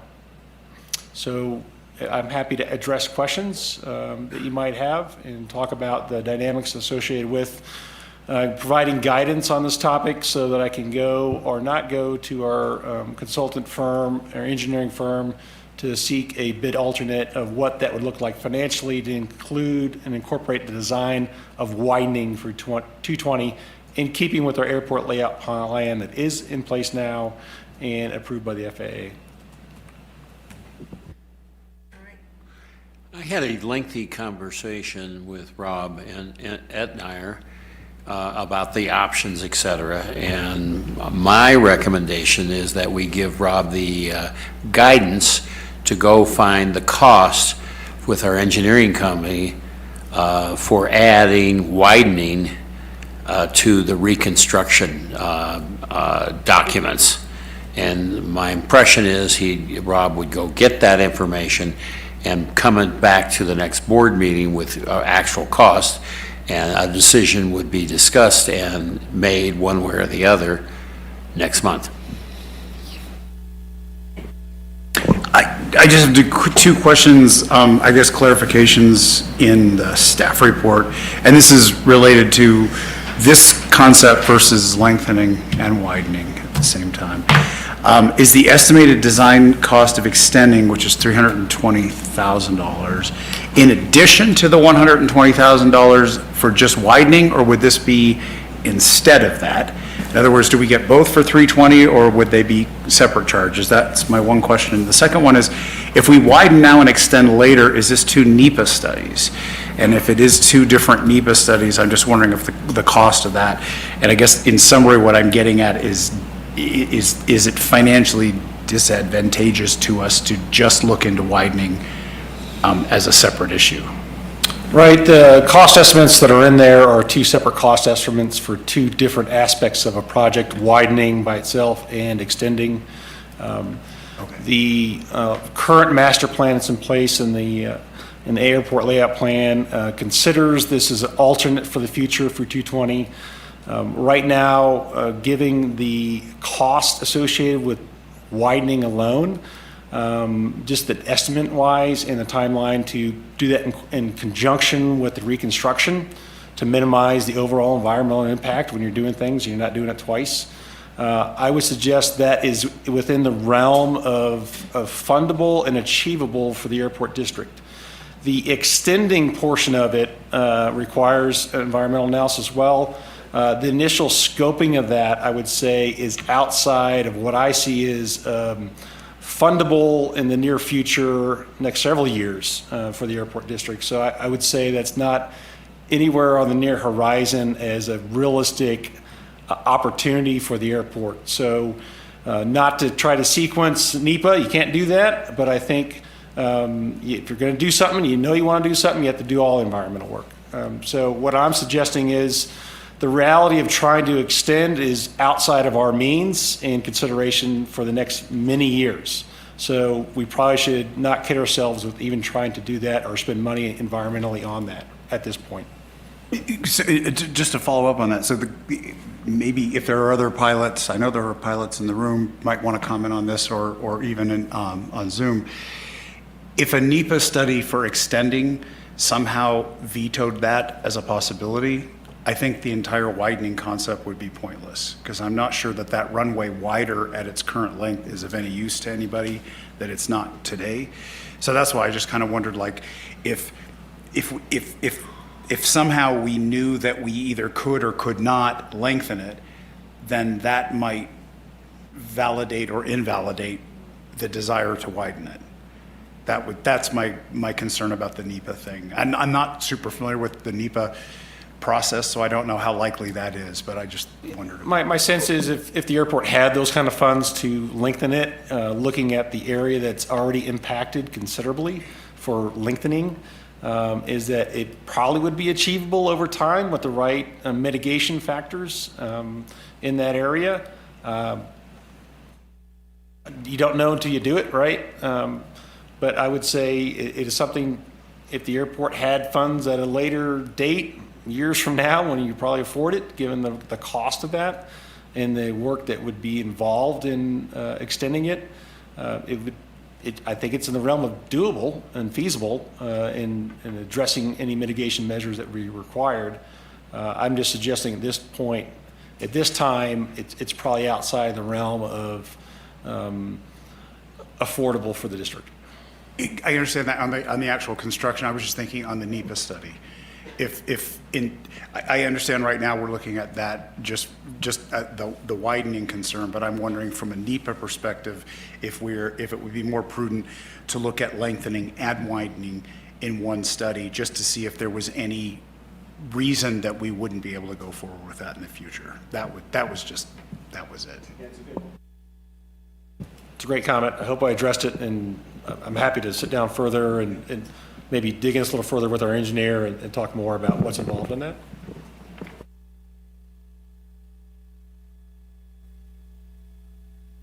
Yep. David, do you have any more questions? That's it for me, thanks. Okay. Mary? So we got 400,000, give or take, from the FAA to do the design. And so your estimate is 120,000 bid alternate for the design to increase the width to 220 from 75 to 100 feet at 4,350, right? Because the runway length is 4,350. At the existing length, right. So, and the estimated project cost then is 2.5 million. Those are rough estimates at this point. Right. And the idea would current be, market bids, construction, right. Right. Yep. And the idea is if part of doing this design for us to pay 120,000, we would get a tighter number in terms of that widened design. We'd basically get two designs. Right. One for 75 foot wide, one for 100 foot wide, for 120,000 to Brandley. That's the existing under contract is Brantley. Correct. And there does have to be NEPA work for widening. There does have to be NEPA work, yes, and some of that is underway as part of the normal design and the impact around the runway. It would just make sure they're including the little bit wider aspect of it. So they're already doing work around the environmental study.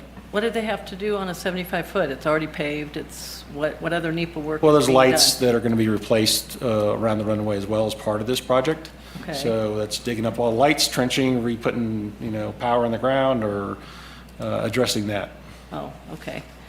So, and then here it talks about. So it'd probably be a categorical exclusion based on what's already been done and what's being done. So it's, I would say, it appears to be a lighter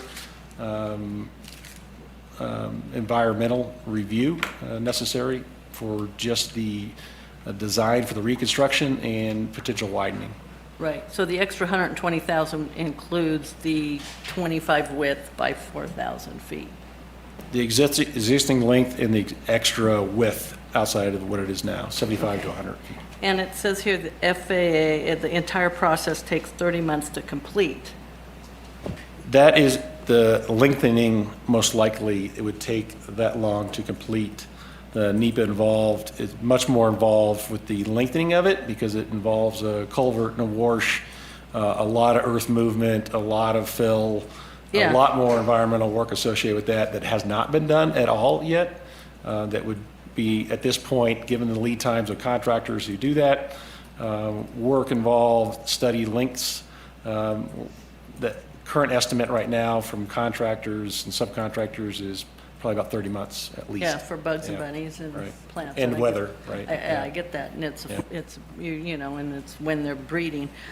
But the way the paragraph reads, the so the 30 months is only needed for the lengthening part, not the widening part. Correct. Okay. Then, I guess to me, and when I look at the costs, again, I've been open to, we can bond it. I mean, if we're gonna do it, we can always bond it and promise future tax dollars against it. I mean, money's gotten more expensive, which sucks, but to not, what good is a 4,300-foot runway that's 100-foot wide versus 75-foot wide? That's my question. It's like, we need 5,000 feet if for standard operating procedures for small jets, they want 5,000 feet or they won't even look at it. So what value is it to us to develop so it's wide by an extra 25 feet, but it's still 4,350. So far, yeah. I think it's going to be stepped in. Or not. Right. If we go for widening and lengthening, forget about it for 30 months. If we go for widening, we can do it in 23. Just widening. Just widening, then they're gonna, no, that's, Yes. because they're gonna be doing this next year, right? The construction. The of- reconstruction for Would be next 220 is year. currently on schedule with the FAA for funding for 2023. Right, that's next year. We have an opportunity to also include widening on the same timeline at this point. Right. And so it's not NEPA, it's just, that would be done next year, and it would be that wide. You're shaking your head. Yes, I would like to have the. I'm wondering why you said 23 months. You said 23 months for I didn't- widening. I did not say 23 months. My misunderstanding, thank you. Okay. And I understand what your point is. Because But if we say we're going to do the other one, forget about it for 30 months. We got to go through the full study. Well, you're going to have, yeah, you'd have to go through the whole study. And that's, I guess, David's point. If for some reason you did the bugs and bunnies and plants analysis, and yes, it might be out of date from the FAA, but if you go out, when you have the staff out there looking at the width part, if they're looking at the length part and they find something that culturally says you can't do it, A showstopper, then would we still proceed? Then it would be like, why bother with doing the design? It seems to me, in terms of NEPA, you do that cultural and biological at the same time with the intent of the lengthen. And yes, it's going to be out of date. You'll have to do it again. But if you have a showstopper, at least you know, and then you know you're not going to go. There's a showstopper out there? You know, a lot of times you can mitigate it. There's some things you can't mitigate. There are some things you can't mitigate. Bugs and bunnies you can often mitigate, but other things are more, in my world. Give me an example for that lengthening. I don't do those surveys, but there are people that do those surveys. And to go out for a delta of probably less than 100,000, probably 50,000, for them to look at those same lands for an assessment on cultural or bio. I would still like to get the price, sign it on the widening. No, I'm not making a recommendation that we do it. I'm saying I'd like to get the price and discuss it next month. I'm open to that. I'm also open to saying if the 120,000 includes doing the NEPA on the 25 extra width, how much more is it to do the lengthening, that 650 feet, that's an acre and a half, right? 650 feet by 100, that's 65. We can certainly look at options associated with what you're talking about, Mary, as if we move forward today, Most of the right? asphalt is there for the lengthening. Most of it is, but not the widening. No, it's not, because you'd actually have to do. Yes, it is. I've been told that. You disagree with me. I do. Well, I've been told by people who supposedly know. And I guess I was involved in the previous master plan that showed additional fill and additional pavement. For lengthening? For lengthening. Well, that's not what I heard from some guy named Smith. He may be wrong, but he's gone. And I heard different things when I was involved in that master plan. Okay. So I'm just saying, if you're going to do find out if there's a showstopper, because if you can't do the lengthening, there's no reason to do the widening. So I could certainly work with our consultants to dig into these questions a little more. If the guidance is here today, go get a bid alternate for widening. I can also be discussing with them, be able to talk in more detail next month with that bid around your points, Mary, about what's involved in lengthening. It's a couple extra acres. Right. I agree with you, Mary. There's no point in widening if you can't do the other. Right. So I agree with you. Right. But I didn't think of showstoppers. Yeah. So that's the consideration. The other aspect to consider, and Brandley, when he was on last month, he talked about, he's shifting the crown. So there's a cross slope in the runway. I'm not sure under the reconstruction and widening, as we're going to look at, I'm not sure. Is he going to move the crown or? Yes. I think that's what this bid alternate is about. If we ask him to put a price around that, he's going to look at what's involved in that, and that's the detail we want to move forward with. And that is a question for aircraft. Let's go get more information is what I'm suggesting. I'm Talk good with about that. it again. I'm good with that, but let's find out if there's showstoppers in lengthening and what effect having an offset crown, which maybe Hardy can address. You know, he's flown a lot of different things and how that plays in. And I want us to be open to the idea of bonding if we decide to lengthen. And that if, it doesn't have to be, right? Okay. Okay. And I'm willing to do that Okay, good.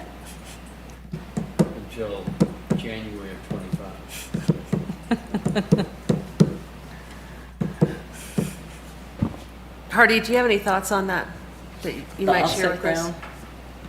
I'm sorry, say the question again. Do you have any thoughts on the widening or the lengthening or the showstopper or any of the stuff we were discussing? Nothing significant that Rob hasn't already articulated. It's just an interim step, right, to do that. And to your point, 100 foot versus 75 or more than 75 on the width is not going to make a material change in how it's used until you adjust the length. Right. And I think the existing pavement in combination with the additional pavement is really where you're going to get the length. The truth is both. There's a little bit of both. Mm-hmm.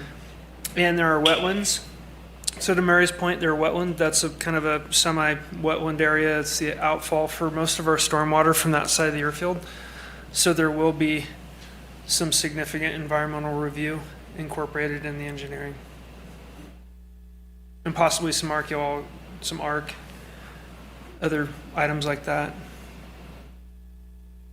Okay. But it would make it usable, that plus 5,000. If it's over 5,000, it becomes available for use in the planning portion of a flight for a jet. So that's definitely accurate. Right. It becomes available in the planning software for the flight planners to look at that surface for use, and right now it's not available to them. Right. Okay. Okay, so you'll get more information on showstoppers and prices. I take guidance as I will go and get additional information related to a price of a bid alternate for widening and look at other impacts that might be showstoppers for perhaps long-term viability of lengthening. Right. Yep. Thank you. Thank you. Okay, is there any public comment on the lengthening and widening discussion or reconstruction? Tom? Thank you, Madam President. I asked myself why Runway. I asked myself, why lengthen the runway? If you had 365 feet to a 4,665, whatever the number is, feet runway, what do you get? Are you trying to get departing airplanes higher, faster, because they got an extra 350 feet takeoff run? That's practically silly if that's why you're doing it, because when you look at the inverse squared law of noise propagation, you don't get anything from there. When the board changed the traffic pattern altitude from 6,900 feet to 7,000 feet, I worked it out well, the idea was to tell the public we're doing something to reduce noises. But raising that thing 100 feet gave just about 0.03 decibels of noise reduction. It ain't nothing. And getting 365 more feet of runway takeoff, you're not going to accomplish 1 decibel. I seriously doubt that. And I'd say before you even consider that, you get somebody to work that out. Thank you. Thank you. Oh. Excuse me. My main push was, okay, I say, keep it simple. So, keep KISS, use the KISS concept. Just redo the runway where it is, same size it is. Don't lengthen it, don't widen it. It's very simple. You just do it. Bingo, bango, bongo, and you got a new runway. That's the same thing. Thank you. Thank you. Is anyone on the Zoom call have public comment? Looks like Eric. Hey, good evening, everybody, and again, thanks for your time and efforts. So I read the staff report as it relates to runway 20 and 2, and a couple thoughts. You got a nice grant from the FAA to do the study. So let's just treat this like a development project or a phasing project. Everybody had good points on, why do the widening if you can't extend it? You already have an existing ARC study on the project from an environmental standpoint. The stormwater runoff that you've directed to those wetlands is man-made created, and Mary's actually right. You can mitigate for the man-made stormwater issues. I would recommend that the board approve both studies, engineering design for widening 2 and 2.0 to 100 feet. Also do the engineering now while it's cheaper, even though this seems very, very expensive, to extend the runway.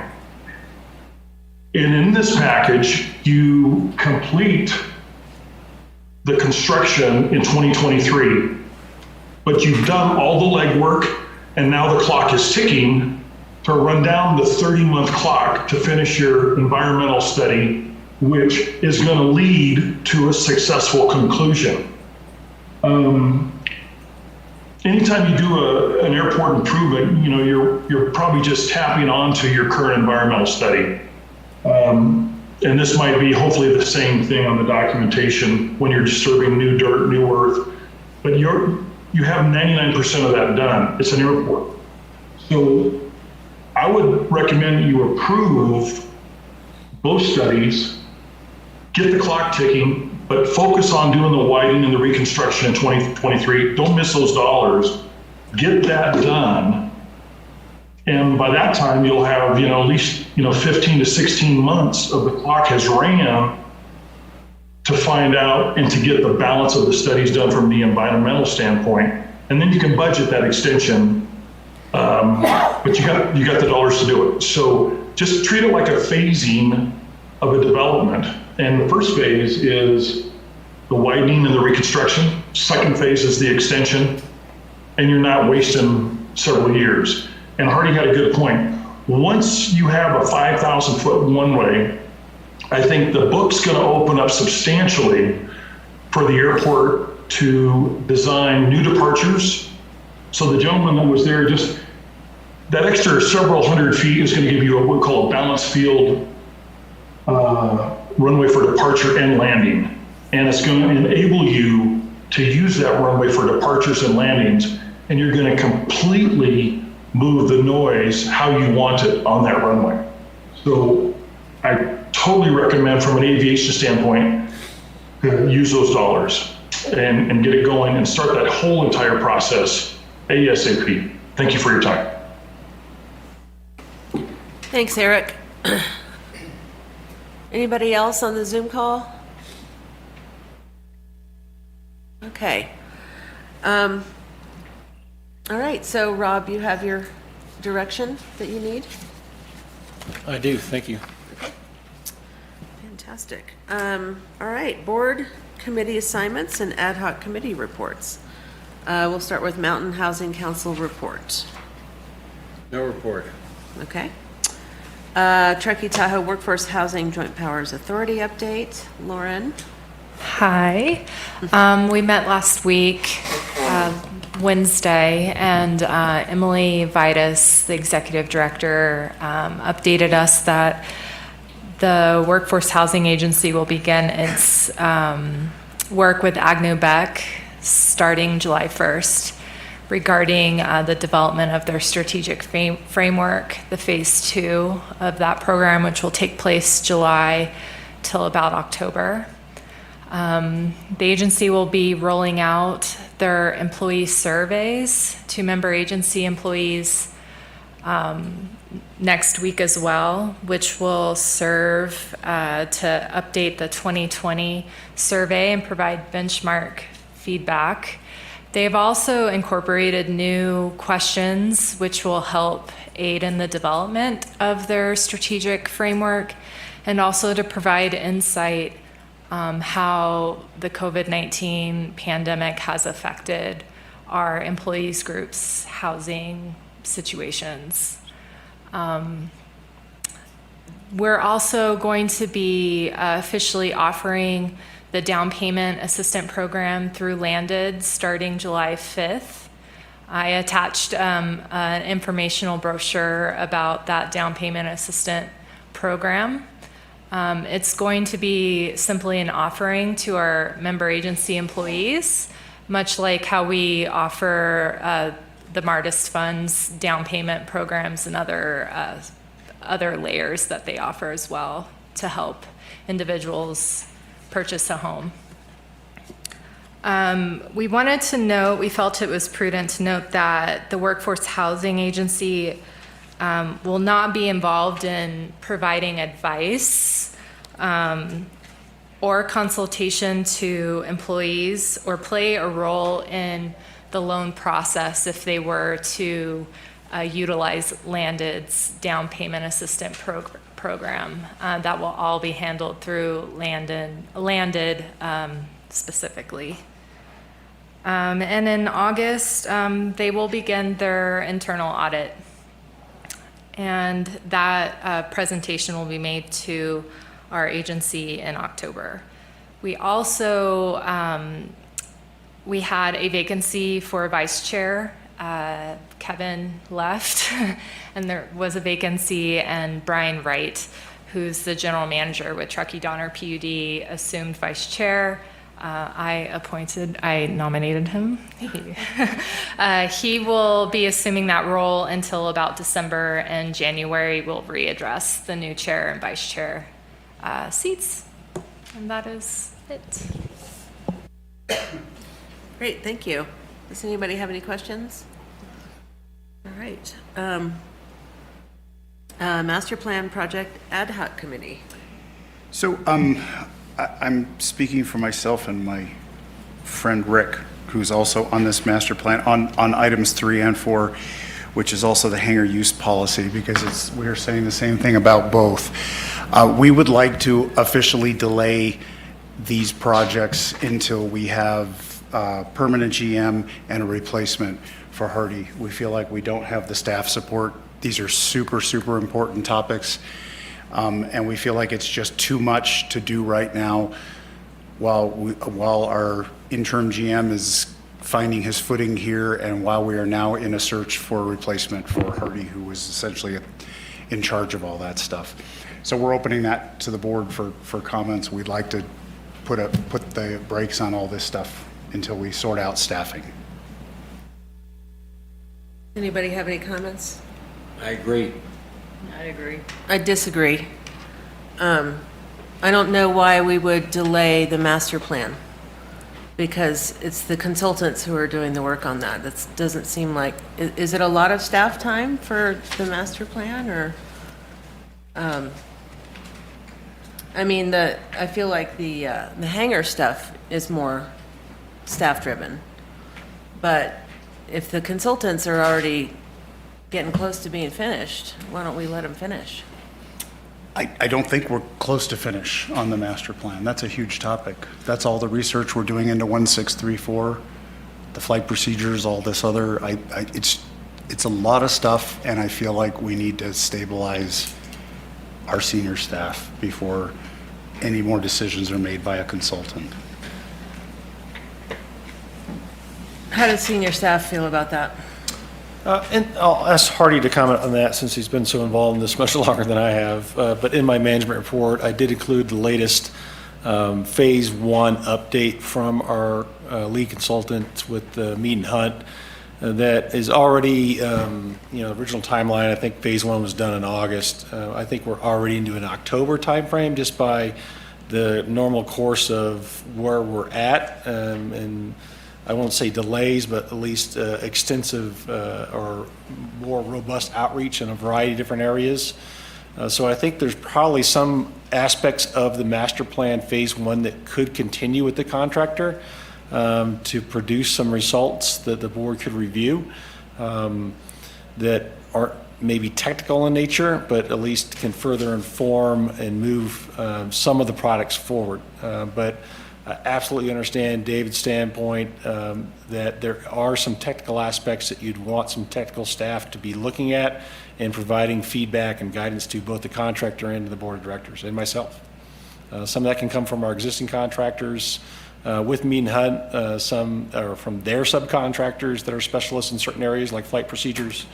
Others would probably need to come from a different source to provide the kind of feedback and oversight that I would want as the interim manager, and certainly the board would want as well. So that's not a hard answer to your question, but I think given the matrix of the number of things in phase 1, I think there are some that can move forward and others that probably need to slide a little further and be delayed.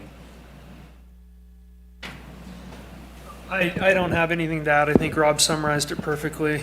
Some of the triggering elements in phase one of the master plan are darn near complete. There are others that the ad hoc has requested additional outreach on, which I think Rob and I both support and have worked diligently to find those solutions for the board and the ad hoc. The master plan and all the elements that are going into it are important both for the airport and the community.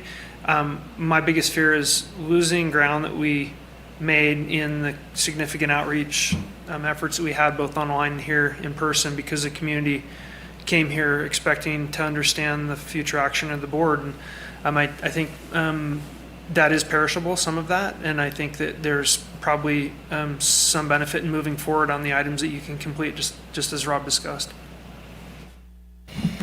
And it might even be a more robust agenda item in the future at this point, as we are looking to backfill positions, where the current phase and deliverables that are outlined in the agreement with Mead and Hunt for phase one maybe should be discussion items here in the boardroom, when perhaps in normal times it would not be, just for us all to get a sense of where we're at with specific line items. So just remind me, the reason that the flight procedures are delayed is because the master plan is currently... Yes. So the 1634 plan is interfering with those moving forward?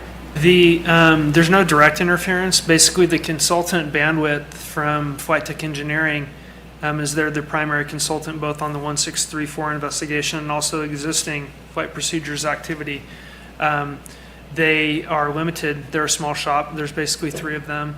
But I did want to talk with the board about that, so I summarized that in my ABCOM report. If the chair and Rob want to pull that and talk about it, I'm happy to discuss that, which I'd like that opportunity just before I depart. Yeah, we definitely want to hear from you. Maybe we'll just wait until we get to that item. Okay. Is that okay? Yeah, very well. Okay. Okay, any other thoughts on the ad hoc committees? What's our action on this? Or what's our outcome of this? We have 3 saying hold and 1 saying no hold. So what happens? Well, it's not really an action item, is it? I think we could follow up on it in the GM report and specific, I think the hangries policy seems to be consensus on that. I take, it's not as immediate. That's where you have it in the GM report's recommendation to slide as well. I think it's worth pulling up the matrix on the master plan to maybe look at that specifically in the GM report, and maybe that's where additional guidance on that would be helpful for me to know how to move forward on that, if that's all right. Yeah. Okay. I'm not suggesting table it, but just maybe just for a few minutes. Yep. Yeah. Okay, General Manager Recruitment Ad Hoc Committee. Is that you, Mary? Yeah, we've talked about that, so we'll... Nothing to report out just at this moment, okay. CTA report, we just did we just approved the MOU. So moving forward with that. Act attendance by Board of Directors. Sounds like it was a small one. The previous month was a small participation. I think we're just looking at this point for what board members are interested in participating in next month, so we can deconflict that. If there are volunteers amongst the What is it group. next month? It is Air on, Show, isn't it? it's on the, I want to say the 13th, but I think, Yes, the 13th. Isn't it? Is it Air Show? the topic is air show. Yes, thank you. Topic is Yes. Air Show, okay. Yes. I'll attend that if nobody else wants to. I'm happy to do it. I'll do that one if, oh, you know what? I can't do that one. Should we volunteer Teresa? Yes. Yeah, for the air show. All right. And if she can't, let me know. I'm not sure, I don't have my schedule here. Okay. Or Rick, maybe. He's usually got LAFCO. Oh, LAFCO at air show at ACT. I've got Kat and Teresa for now. Yeah, for sure. Okay. Yeah. For next month, the 13th of July. For the 13th, yeah. Okay. All right, is there any public comment on the ad hoc committee reports? No. Okay. General Manager's report. Thank you, Kat. I don't know if we can pull some of this up on the screen, probably Lauren. The first agenda topic was really talking about, the board did do a workshop last month. There is some discussion about, and the board authorized the president and I to go out and put a solicitation on the street to solicit folks to help build the next series of workshops that might feed into some of the topics that was here today.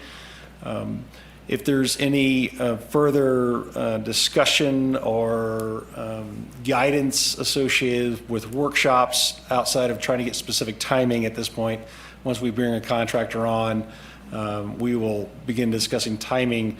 But the main thrust of those workshops going forward was designed to be working on our strategic plan and our guiding principles of the organization.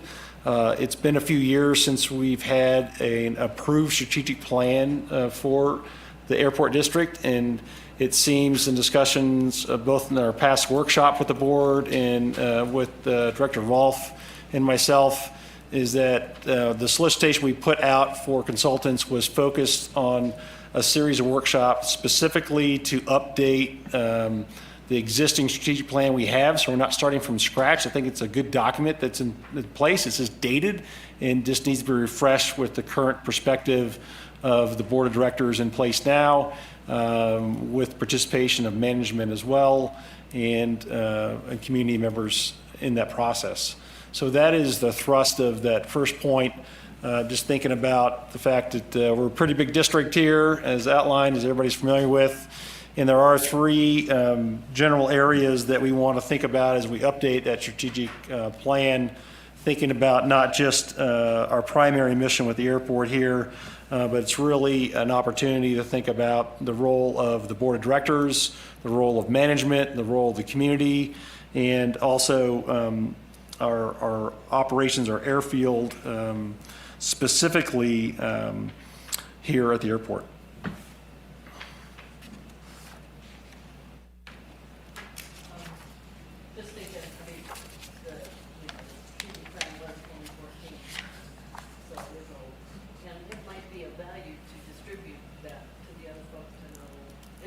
We did use it as an attached document for our solicitation, is here's what we have in place now, here's what we're looking to update, just to give folks that we did reach out to an idea of how far along we are and what we're thinking about updating. Yes. Yeah. And in terms of, we know we want to touch the policy thing, might not be a contractor, facilitator for that. So, we could maybe get that going sooner and plan for something. Yeah, that's a great idea, Mary. That's something we could lead into the next workshop with just a staff and board only workshop, and facilitate it ourselves to walk through the updates to those policies. And, right. And, kind of help us shape where we're trying to go. Right. And, figure those sort of things out. Great. Any other feedback on strategic plan, moving forward with workshops? Any other directors have thoughts about that subject that Mary was elaborating on? Okay, great. And it only has to be like an hour or two. You don't even have to feed us lunch. Everybody okay with that? An hour or two? So item number 3, if we can bring that up, there are the topic that David was tackling earlier, and I'll get to a second slide here in a minute, but as I kind of taken initial assessment of the major issues and topics that need review, or they're on the table now for updating or just more attention, from what I can glean from the board of directors, staff, and our key stakeholders, I've listed here on the left airport master plan, communications plan, website review, hangar policy, updating flight procedures, landing fees, Director of Aviation and Community Services, filling that role. The annual budget process coming up here, strategic plan update, housing and land use review, which came out of the last board meeting. Customer relations management software is something internally we're looking at bringing on board and updating here.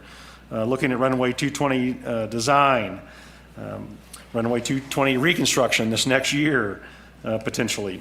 Annual AIP review, policy instruction review, which you have seen a paper on here earlier today in consent. The climate transformation lines, bioenergy initiative. There are a number of large topics that have a lot of moving parts to them to be working on as we're moving through this transition period of an interim general manager looking to hire a new director of aviation and community services. I'm suggesting putting these, most everything I've listed there is really falls in the first two categories of short term, the next 3 to 6 months, midterm, the next 6 to 12 months, and some of them have long-term effects, but there's a long-term category of really things that will be multiple years to roll out, right?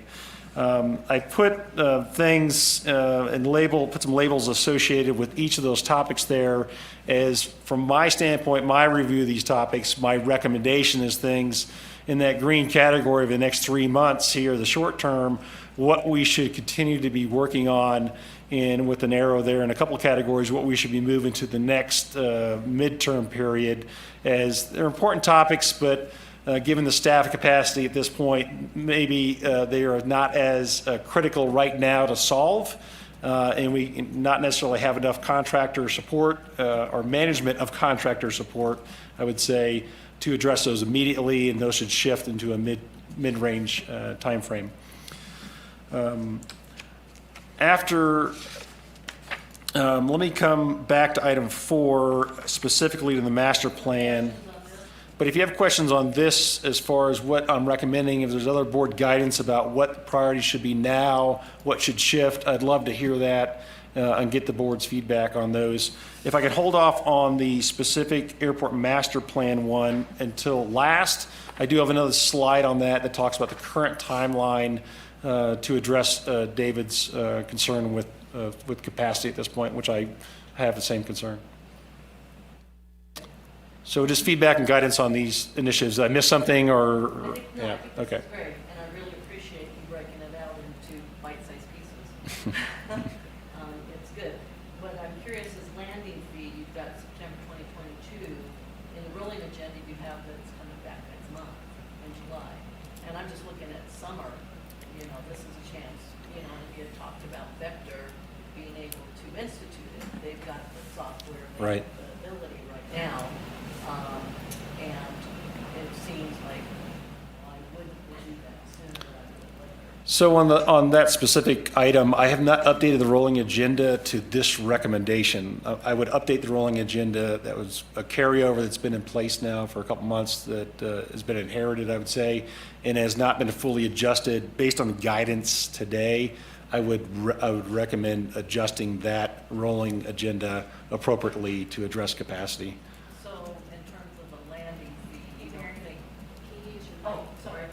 Catch. So in terms of the landing fee, which would affect the transient aircraft, and Kevin estimated, it's on aircraft that weigh more than 6,500 pounds, and he estimated it could bring in potentially over $1 million. And summer is our heavy use. I mean, we probably get half our operations in the next 3 months. So in my mind, I'd like to see that instituted sooner rather than later. So this is what I agree with you, Mary. If I had the staff capacity and we'd already have the outreach in place to the external pilot community and transient community that comes in here to make them aware and solicit their feedback, even though they're not members of the district, they do come here. There are a number of aviation associations that look out for adjustments in landing fees and use fees and all those kind of fees out there, and changing something. While I agree with the approach of moving away from a transient fee to a landing fee, more standard in the industry, I think all the previous briefings on that have been put together are spot on and something we should move towards. but in keeping with a slow rollout and making sure that folks that will be most impacted by that are folks that don't perhaps live in this district, but yet transit to this district on a regular basis. We should make them aware of that and solicit their feedback in this process. And I think that is something that we have not fully initiated external to our local community here. And we should take some time and effort. We have plans to do that. Reaching out to some principal associations in this area, the aviation community, like NetJet, that not NetJets, but JetNet, that represent a large association interest of pilots that do transit this area, and we want to use those tools and information to let them know what we're looking at down the road here and how soon we've been implementing that. And just with our existing capacity with that process, I would say trying to work out the vector system or not the vector system, whatever we choose to go with. There's some more homework that needs to be done with that, and be able to move towards that is going to take a little bit longer review as well. And so I think those type of due diligence we still need to go through here internally as a staff. And that's why I'm recommending a September rollout, trying to do that. We're on the edge of our busy season right now, and trying to roll out a new program in the middle of the busy season is not the ideal methodology. It'd be great if we're full staff, ready to go, can run with stuff. We're not in that state right now. So in terms of when you're saying you want to get feedback, if I'm a user and I weigh, 50,000 pounds, I would have some feedback that I might not like it. Is it feedback that we're looking, or a communication? We're communicating that this is the path that we're heading towards. That's a different element. Yeah, the feedback primarily we've seen at other airports that you have to be thoughtful in the rollout because you're sending somebody an automated bill payment. Okay. So from a collection standpoint, you want people to understand that when they come to Truckee, they're going to get an automated bill. Okay. There are some issues that come up in the initial rollout of that, right? So the tail number and the registration, the FAA database and Vector's database and our database, in getting that rolled out, you have to be patient. We want our users to understand that there may be errors, however minor they may be, will be corrected by the district or Vector as we move to implement that system. That's one piece. The other piece is that a lot of people within the airport and aviation community and industry watch user fees, and we've all heard about the blowback from airports that fail to understand the impact of a user fee on the flying community. And so best practice would say that we work through those discussions in advance to prevent people like AOPA and NBAA from coming here and claiming that we did not take the flying public's best interest in mind when we rolled this out. So it just is a best management practice to reach into the people that we're assessing those fees to and really understand. It doesn't mean that they will like additional fees. It just means that we've talked to them and understood how to apply the fees and why. And there are some valid reasons why the airport is changing its fee structure. And so I think that's a narrative that we can talk about too. That it's different than other places, and that we want to be congruent with other airports. Precisely. And so this is more of a communication thing than what do you think about it? Mm-hmm. And is Aviatrix working with us on this? Or do we need that or not? I mean, if we have them available and they're communication experts, is this useful? They're available, I believe. They probably have capacity. We're working through exactly how we're going to do that outreach and whether that's going to be contract or internal. Okay, it's outreach, okay. Other thoughts on the topics that are on there and moving those?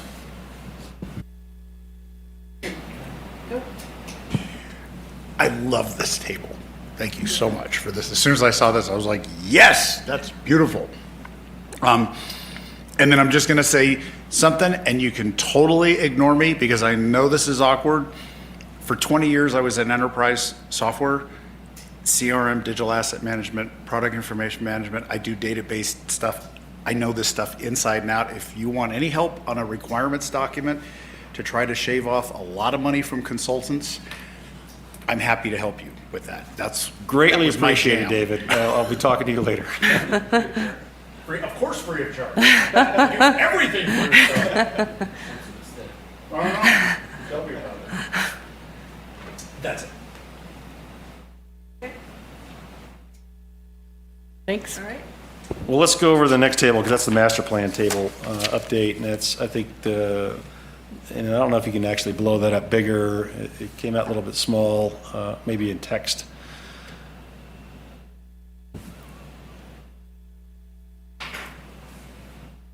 And I'm not sure if our consultant Brad from Mead and Hunt is on the line or not.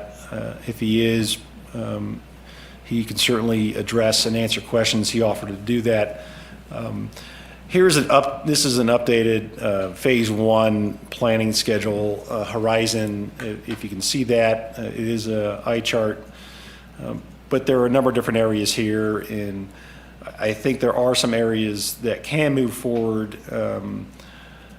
The outreach to the external aviation community around the Hardy was discussing earlier in the last meeting the ad hoc committee had with our contractors, looking at some additional outreach methodologies to expand our demographics and database as far as how robust we are looking out there, rather than just a few data points, getting several more. That kind of work can move forward still, I would say, and we could collect some data through some surveys to continue to inform ourselves.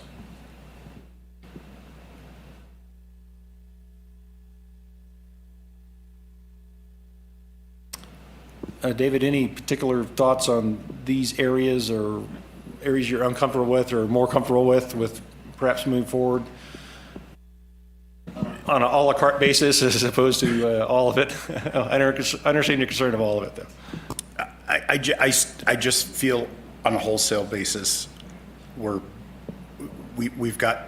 are things that we cannot control the timing of that we need to deal with, and there's stuff we can control the timing of, and I feel like we should take advantage of that.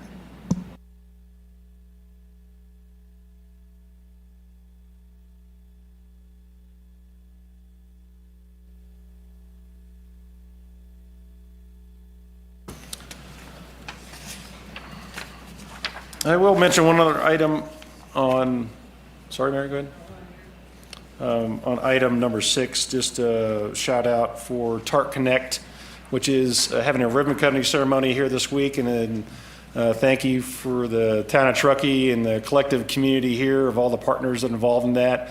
But this is launching here this next week, and is a new program to have micro transit in place here. It's something that's been in place over in the Tahoe City area, Incline Village, around the lake for a little longer. And really appreciate all the hard work of all the folks that went into this. We are not, the airport's not a specific fund or partner for the summer launch of this, but it's something we should keep our eye on, as this is a free program for folks in this area to move you from point A to point B within the area. There is a downloadable app that works like many of the online transportation apps that are out there, where you can book a ride and move within the Truckee, greater Truckee area on a scheduled basis during the operating hours that are noted there, 7 days a week. And I think this is an amazing program for mass transit, micro transit in our area, and I really appreciate the work that's gone into it, and just wanted to let everybody know it's happening. Agreed. All right. It's working well in Tahoe City in that area. It's working very well. It'll be great when it gets into the other neighborhoods as well. Yeah. That's great. So that's all the comments I had on the general manager's report. I would turn it over to Well, item 7 is the community foundation. And, I do think that we have a representative on that review committee. It would be a non-voting, but I think that we should have that. I think that's pretty standard, Phyllis had said, Yeah. that it was a non-voting, and you had expressed interest, Yes, so. I would be happy to do it. So I just want to confirm that was the case for the board, right? Yeah. Okay. The process closes July 31st, I believe. So It opens July 31st, closes, Oh, it comes back to TTAD staff August 24th. August 24th. Yeah, so that would be. Well, the application Yeah. process. The application process is open now, so they're collecting all those now. Yeah. Yeah. There've been a couple of problematic ones that. Oh, really? Had to sort of. Okay, so you're on go that over, committee. Yeah, and, well, great. just kind of like she'll reach out to me and say, hey, do you think the board's gonna Okay. fund it? And she always knows the answer is no, so. But, you know, she doesn't She like wants- to, I mean, you don't want people to waste a lot of time applying for something that. Right. We know we're not gonna. Okay. Give them, so. Great.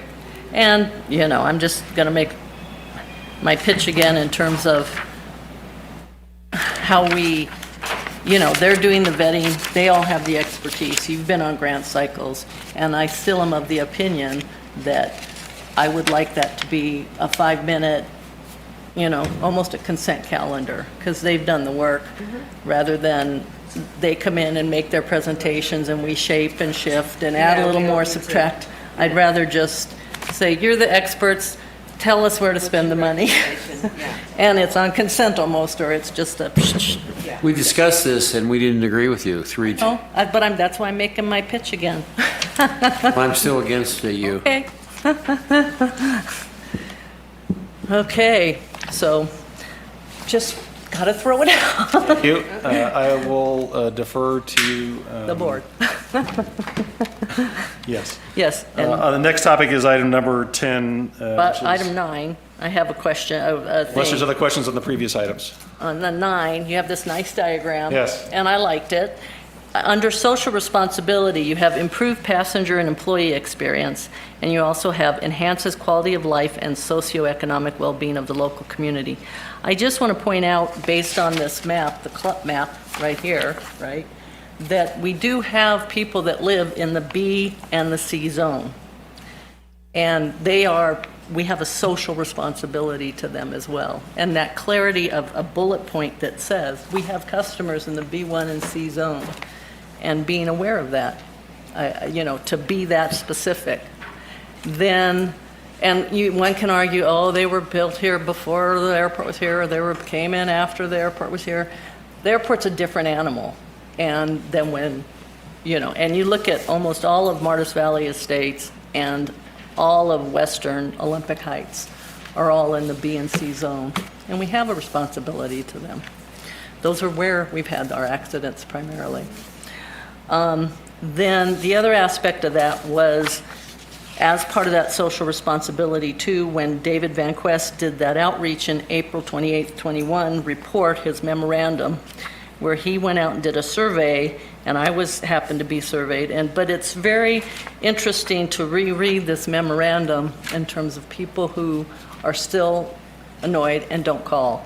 And that is, we have a social responsibility too as well. And so we have a social responsibility beyond our users.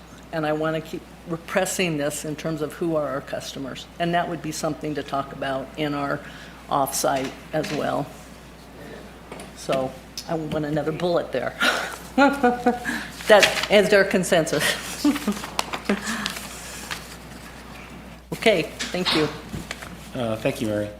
And item number 10, Director of Aviation and Community Services, Supervisor Bullock. Yeah, my last report. Director Bullock. Last report. So I Hardy, hope we can all I just say that this feels like a parting gift? And I almost never print stuff out because, you know, I don't like to kill trees, but I printed this out, and this is going to stay on my desk for a long time. I Oh, good. really appreciate the way you did this and the recommendations that you made. And so much thought went into it and expertise. So thank you. Yeah, thank you. I really, it was important to me that I got all of my thoughts down on paper, and I've also, just to let you know that all of my staff members and team members have, basically, we've done it end to end. We've sat down and talked about everything that I have and that I'm in possession of, because it's important to me that when I leave the district better than how I found it, and keep in helping people develop the solutions to make it a better place. So, and I'm always, again, here for any of the board members or the general manager, any of the team members at the airport to answer questions and help as we move forward. Flight procedures has been a big project. A lot of work has gone into that, both from our department, the airport as a whole, and our community. And I just want to mention that the flight test validation portion is in the queue, and it's with Honeywell's test database. So the points are being constructed, and those points will go into a test aircraft, and 2 pilots or 3 pilots will get in and fly those procedures, and they'll come back to the board and tell the board whether they're viable for use, and if they are, for which type of aircraft they could be used. So that's really the optimistic piece setting out in the future for us. In the meantime, I would recommend paying close attention to the runway 29 Cigna departure, because in my opinion, it's the best community annoyance reduction solution we have at our fingertips. Reduction of track miles, reduction of greenhouse gases, pretty decent climb gradient, on course toward our city pairs that are to the southwest. And again, Flight Tech Engineering and Mead and Hunt are well positioned to give you all the guidance you may need on both getting the procedures into the FAA final approval queue and then also implementing them as a special procedure here at the airport, which is unique because we don't have any special procedures yet at this airport, but other airports like Telluride do. And so there's a lot of information out there on how to do that properly. So there's a lot of expertise out there to help you get through that. Question on that is, what sort of time frame? I mean, if we're putting the whole master plan on hold, then Alex Siebold, Flight Tech's loosened up. What sort of a time frame is that to do that? I think the flight test validation is going to occur pretty quickly. I talked to Alec last week, and he said that the test points were being finalized by the Honeywell database company. So I'm assuming that, providing he's not sidetracked or working on other things and pulled away from the project, he could get that part kicked off pretty quick. And then the timeline that I originally issued the board, it still holds true in my opinion, which is 18 to 36 months. At the beginning of the report, you'll see that I gave the 15-month running timeline, kind of where we are since the start of the project. So I think, to answer your question, Mary, I think the Cigna 29 departure could be pretty quick. It's the easiest out of all of them. It's very straightforward. So that answers your question. Like on his fun chart, the 3 to 6. Early 2023 for the start. For 2023? Yeah. Okay. Sometime early in 2023 for the start of them. Okay. And I'm not going to come track you down and, hold you to that, but I should just. Yeah, the flight validation part is really exciting. So when that comes up, you may see my face wandering around the airport. Can we go for rides too? Yes, you can pile in. Okay, let me know. Can I say that, Josh? Mark's working on the RFP website redesign, and there's a little brief update there, and also the communications master plan. Mark's done a good job at pulling those forward. ADSB and flight tracking, I'm going to see. Yes, I'm sorry. Website redesign. Also curious, it closed Friday, April 29th. We're now 2 months later. Normally we would see like it funneled down from 9 to 3 or something, or 2, or you would choose one? Yeah, this is something I'm working with Mark on. It's lower on my priority list, I would say, right now, and so I'm taking a little due diligence to look through the RFP that went out and the response that we have back, and what our long-term strategy really is for a website. And I think we're getting to the point where we should have our aviatrix communication strategic plan completed. I just recently reviewed a draft of that. Definitely want to have that completed to help guide us before we move forward on awarding anything related to a website. So okay. I think we're getting there, but I'm just trying to put some things in front of the other to help inform. So maybe those questions that you were phrasing about how we want the website to function could be another aspect of, besides the policy. Because we don't need a facilitator at $200 an hour to maybe hash those things out. Yeah, that's another area I'd love to get board feedback on. And I know there was some feedback prior to me getting here, and I wasn't privy to that. So I just want to slow that down and revisit all that before we start spending money.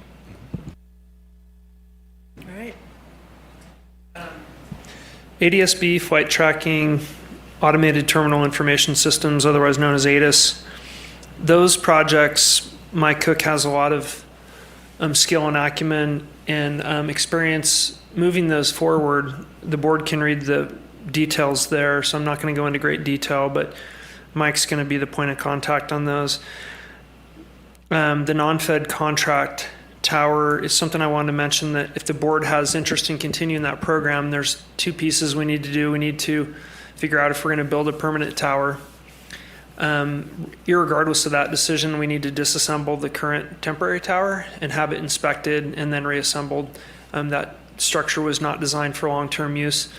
It's perfectly safe. We've done interim inspections of the welds, and so from that perspective, it is currently safe, but that's something I wanted to make sure the board was aware of in your long-term planning process. You should incorporate talking about a control tower or building a control tower facility, which is a significant expense. Gaining entry to the federal contract tower program is complicated. I've spent a number of years working on that. We've been denied twice. And so we're going a different route toward the legislative appeal route with some bill language, making a rider or a connection bill that will help us partially fund a pro rata share during the peak period. I'm not sure that's going to meet the board's needs, but again, that's where we're at. The EAA and Truckee Flight Club are community benefit leases that have been extended for the year, and Rob can talk more about the recommendations I made based on what's currently going on with those, with the Flight Club and EAA. I think we already talked about everything else. Curfew, I had met with Jill and talked to her a lot. The curfew is, despite it being a pretty simple policy concept, it's got a number of different really complicated potential program features, so you could do a bunch of different things with it. And the pilot community has a lot to say about that program. I did a Survey Monkey. I got about 120 results out of 242 hangar tenants. It was really good, a lot of data. And then Jill and I sent an email to all the hangar tenants and got, I'm just going to estimate maybe another 100 responses. So we have a lot of data from the pilot community on what they feel is going to work best for them regarding the curfew incentive program. I think our curfew incentive thus far, we're getting about an A+. Most of our operations are hovering around those border periods of 10 p.m. and 7 a.m., so it's working pretty well. I think you can improve it slightly, but I'm not going to say significantly, so I would ask the board to exercise caution when making changes to that program. I think it's working pretty darn good right now.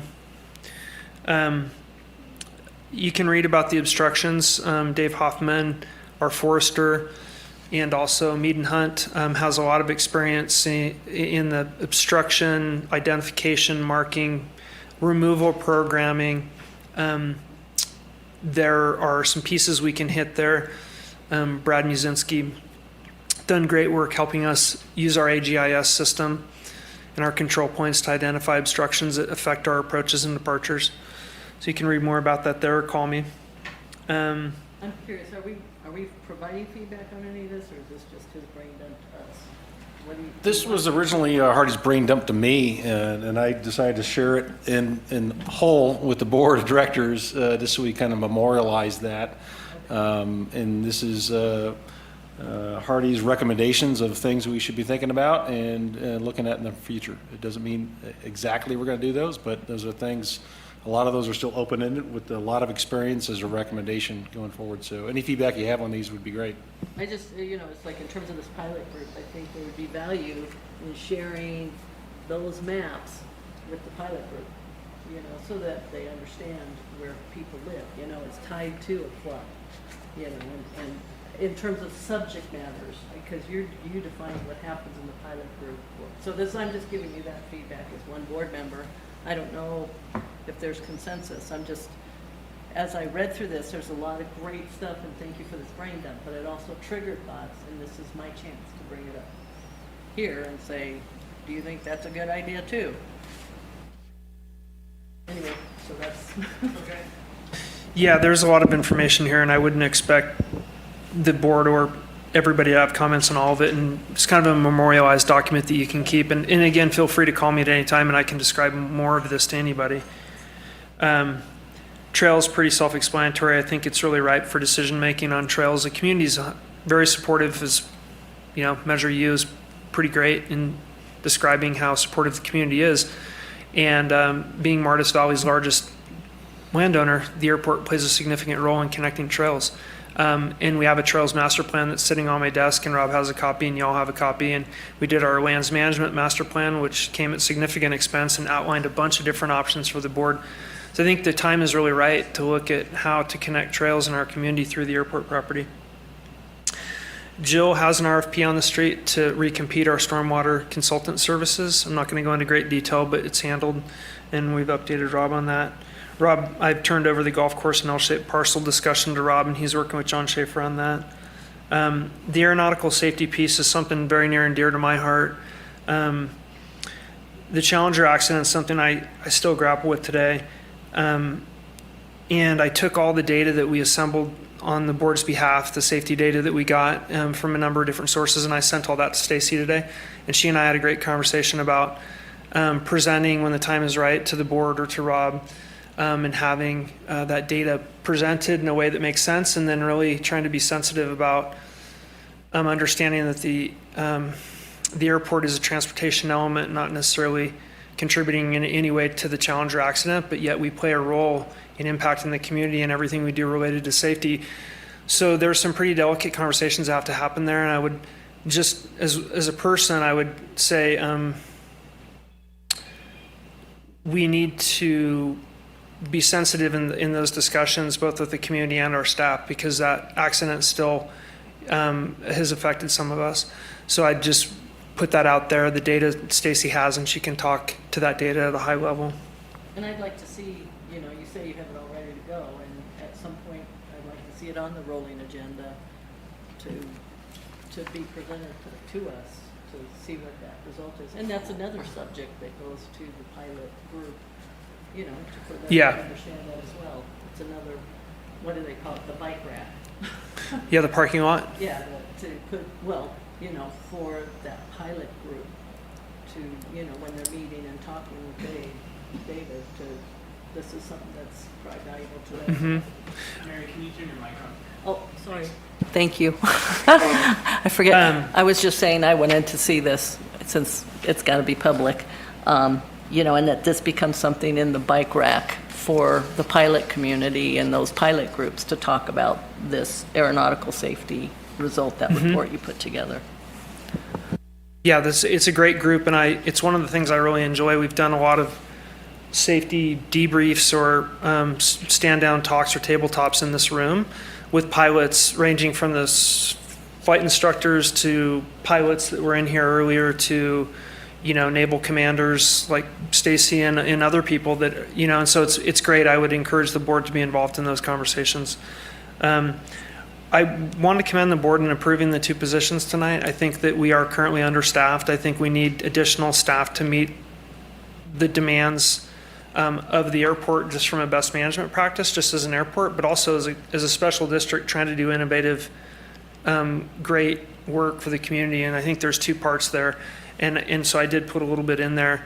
I think we are all facing a very competitive marketplace, but also we have some team members that are queued up in position to retire. And so they can, at whatever point makes sense for them. And I would like the district to be prepared for that, so that we can continue to serve the pilots, the passengers, our community, hangar tenants, businesses, and nonprofits.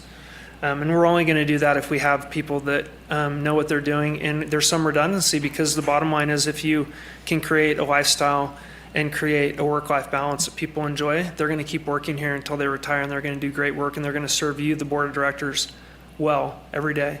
But we need to make that investment, and I think we're a little bit behind right now. The airplane, Mark's handling the sale, and Rob and I had a conversation earlier today about that with a potential buyer. More to come on that. And then last, I wanted to just touch on, I took this cool trip to Bentonville, a little bit outside my airport, not wearing my airport hat, but a little bit of airport hat. And it was really cool, and I put some pictures in my staff report just to talk a little bit about the way that Bentonville has integrated the community. People come from all over and non-aeronautical, and they come to the airport, and there's a flight club. David and I had a great conversation about the differences, because Bentonville is a very different airport than Truckee. But I guess my point in putting the pictures in here was to really show you that a community integrated airport, which is the direction that a lot of airports in our nation are headed, is really possible. And I think the board has this great opportunity in front of us to integrate the community into the aeronautical aspects of our airport, not just nonprofit community and other broader community goals, but really putting STEM and aviation into open, welcoming environment here at the airport. And whether that means a shared clubhouse building or a new facility where people can share and talk about aviation and STEM, and there's all kinds of opportunities. And again, there's just one example there for you. And with that, I think I'll close and say thanks for giving me the time to make the great download.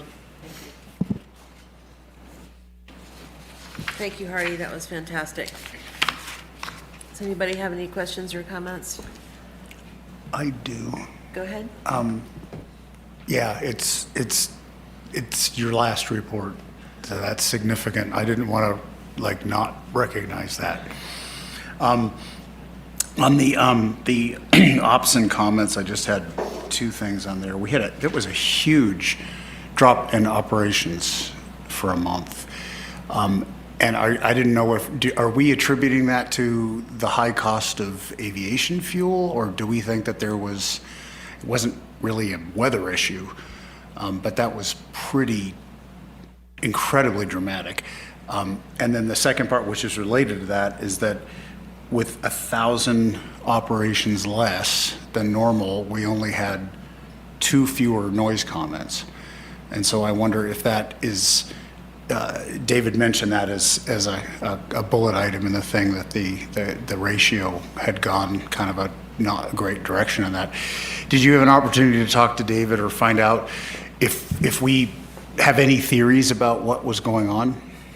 I didn't specifically on that question, but I did get some data from Blake Treson, who measures sewer flows. And I know Mary knows a lot about this, but when you measure sewer flows, it's the best indicator of understanding how many people are in a given geographic area. And they kind of mimicked our traffic. And so I don't know if it's something, people were still playing sports for the first time in a while. Their sports teams were back together and kids were playing baseball or lacrosse or soccer. I don't know if there was less demand for travel. I think the economy in general maybe is spooking some of the travelers, but our demographic typically would not be affected by those minor economic blips. So I don't have an answer to that, although it was interesting when I saw the sewer data because it did mimic some of our operational numbers here. And we did actually have some weather events. We had some pretty significant wind events during that period. Not a lot of precipitation, but some pretty adverse flying conditions. A lot of wind. Thank you. A lot of wind.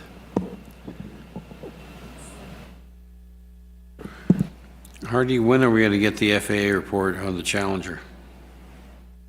I would anticipate it 6 to 9 months from now. It's usually, and a significant aircraft accident like that would be 18 months, maybe somewhere in that neighborhood. Thank you. And I noticed there was one departure in the 5 a.m. to 6 a.m. period. Was that one of the EMS, or was it just a local who doesn't participate in Fly Quiet? I'm not sure, Mary. Okay. I think David could get you that data. I'd be curious if you can let me know that. The chairman of Goldman Sachs' daughter got married last weekend at Martis. Had Lots what? of iron on the ramp. 3 globals are in here. And a lot more. And I'm getting complaints from Lahontan people about all the jets from Martis over their house. The big neighborhood of the street. Guess that's why it's the visual part. All right, Hardy, thank you so much. Kelly? Good evening. Last but not least, I just wanted to lead with thank you to Hardy. It's been a pleasure working with you for the last 3 years. We're going to miss you, man. But let's talk about the financials for May. Wanted to let you know that I had one small change to the table, no changes to the financials. There was actually 25,812 gallons of Jet A. I have a column in my spreadsheet that was not picking up the locals thing, since that's a new piece of what we do. So no changes in the financials, it's just on the table in the staff report. Will you send out the updated table? Yeah, will you send out the updated table? Absolutely. Thank you.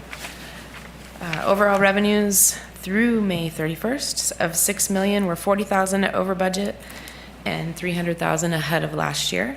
Net income of $621,000, we're $937,000 over budget and $668,000 over last year. Does anyone have any questions? I just have probably easy one. I'm just curious on we're under budget on all the hangar categories except the medium Ts and the super execs. And is it because we've got vacancies in there, or how do we end up low on those? I'm just curious about. It's a little of both. So when we have people moving in and moving out, and the time frame in between when we can get the next person in and getting them flipped. Got it. So it's not it's not something we would consider to be an issue moving forward. It's just a blip in the. Just a timing, yeah. Thank you. And I did build in, I'm trying to remember the percentage that we put into the budget to affect for that kind of stuff, but I think I might need to increase it a little bit for next year just based on actuals. Thank you. And car rentals were down 10,000 below budget. So again, is that tied to less operations? I would think so. It's trending with all the other operations. Yeah. Any other I'm glad- questions for Kelly? I'm just glad you found out that we weren't making 60. I really like the idea of making $60. 600. But for the first half of this month, we're actually trending higher than we were last June, equal or higher than last June. So things are looking better. Thanks. Okay, is there any public comment on the financials? No. Okay, Rob, future agenda priorities and meeting management. Yeah, based on the guidance today, I'll be revisiting the rolling agenda and adjusting some of the topics that were previously populated there. So more to come on that. I do have a couple items to follow up with the board on. One is the policy instruction workshop, and trying to coordinate a date to revisit that in a different setting so it could be more productive. Perhaps even some of the website design and other topics that go along ahead of our strategic plan workshops. It sounds like would be useful, so I'll be work with Lauren to reach out to the board to try to schedule some dates here before long, before we actually get into contractor time with strategic plan updates. Doodles. For the 220 bid alternate, also looking at some other showstopper type of information for the board for July, along with that cost of the bid alternate to further inform a decision about moving forward and what might be a showstopper for future consideration of extending as well. Showstoppers. Showstoppers. Potential.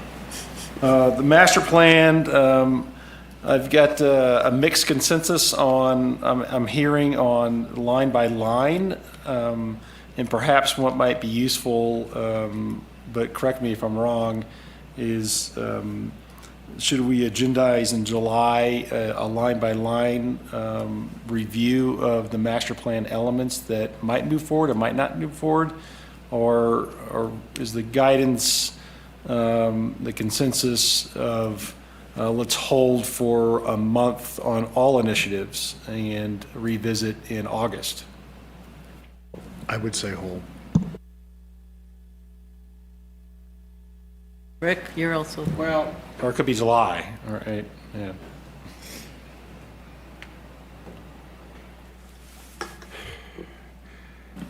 Are you saying is this one of these items that you could take over and delete David and me as an ad hoc?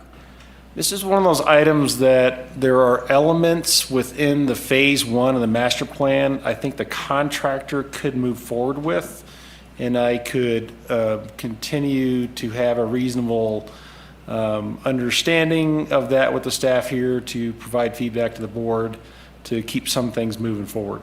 Others, I think, probably should be, as Dave has indicated, probably just need to wait. Well, I think you should sort those out and make a recommendation, because, you know, I was just a little frustrated with losing 2 employees to our contractor and getting the job done with a short staff.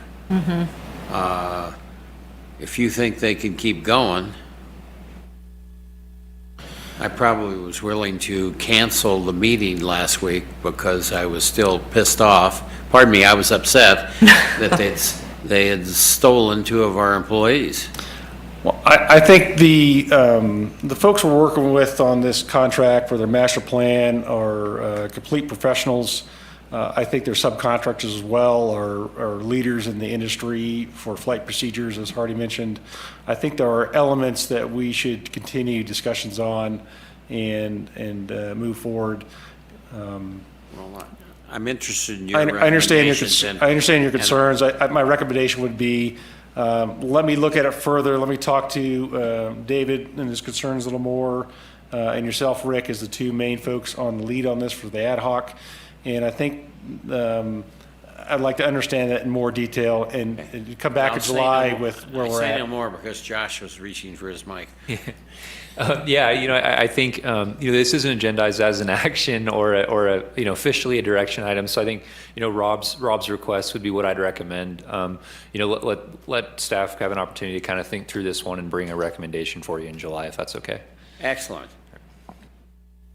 Perfect. You said it so much better. That's all I had. I'm probably more of a hold person, but, come back and let's see where, because if we're short-staffed, I don't want this to blow you out of the water. You got enough on your plate. There's plenty on the plate with day-to-day operations here. There you go. Let alone the mini projects. But we can expect a doodle from you or Lauren to set something up. Great. Good. Just for further, is there an expectation that you want all board members present for the workshop? Yes. Yeah. Yeah. Live or virtually? Ideally live. Ideally I'd say. live, yeah. Yeah. Yeah, but if somebody has to be, I think August as early as possible. I think there's enough known conflicts for July that we're talking August at the earliest. All right, did anybody go to any conferences this time? No conferences? Okay. Meeting review and direction to staff, it kind of just covered that, I think.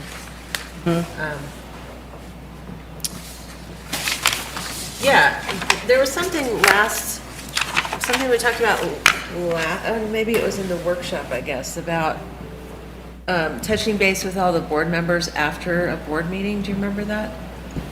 Yeah, we did talk about that in the last workshop. I don't think we came to a specific consensus on how to do that. So Right. my recommendation at this point is for me to continue to meet with and reach out to the board of directors individually to talk about not only how the meeting went, but the variety of other topics that we will be discussing ongoing here. Okay. So I can get your feedback individually, not as a group. Great, perfect. Okay. So as of now, that's what I've proceeded with, unless we establish something more formal. Okay. Thanks. All right. Somebody want to make a motion? No. Oh, you have one I- more thing? Oh, you have an announcement? I have one too. Oh my God, sorry, I better not be stealing mine. I guarantee you I'm not. I'm running for LAFCO. No, I'm kidding. No, I wanted to make two. First, to me, the VIP for the evening is Mike Cook. Thank you for making that technology work where we could see Teresa and we could hear Teresa and she could see us and hear us. That was wonderful. That was fantastic. Thank you for that. Secondarily, only peripherally related to the airport, tomorrow, Fire Chief Bill Saline from Truckee Fire Department, Fire District, is retiring. And he has been an exceptional chief and he's been a good partner to the district. And we will not be better off for his departure, but we're definitely better off for his work. He ushered through Measure T. Knowing he was going to retire, he made sure the curbside chipping program got initiated, and just, he's awesome. I worked with him on the Measure T campaign. He's fantastic. And if he watches this, just wishing him all the best in his retirement. Great. I am running for LAFCO. You guys nominated me, and you voted for me, and there are 11 special districts on this side of the Sierra Crest, and I have got yes votes from 10 of the 11.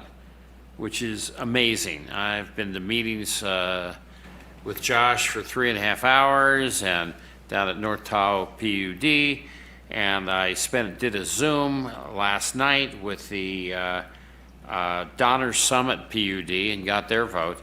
The one remaining one is the North Tahoe Fire Protection District, and I'm going there next Tuesday, and the problem is that one of their directors is nominated for LAFCO, and I'm trying to talk him into throwing his support to me so we'd have a permanent member from this side of the Sierra Crest. The problem is there's 38 special districts, only 11 on this side, so we've got a lot of votes on the other side, but a lot of them don't vote. And so they have to have 19 for it to be a legal election.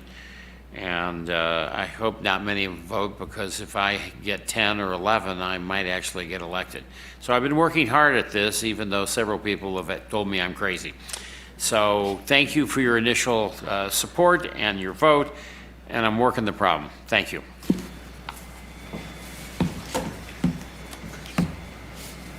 All right. The only other thing is, at some point, how are we going to wrestle with the cost allocation, and particularly with fuel, you know, and where does that fit into your rolling agenda and or our workshops or something? Because I think there's some things to talk about there. Yeah, I think that's a great topic for our budget process as we get into that, and that might be the earliest opportunity to begin tackling that associated with our budget for next year. Which is in August, we have the early meeting. Okay, thank you, because yeah, I would like to see that. Otherwise, we'll get behind on that if we hold it for a workshop, right? Okay, thank you. I'll make a motion to adjourn. Second. Could you raise? All in favor? Aye. Thank you.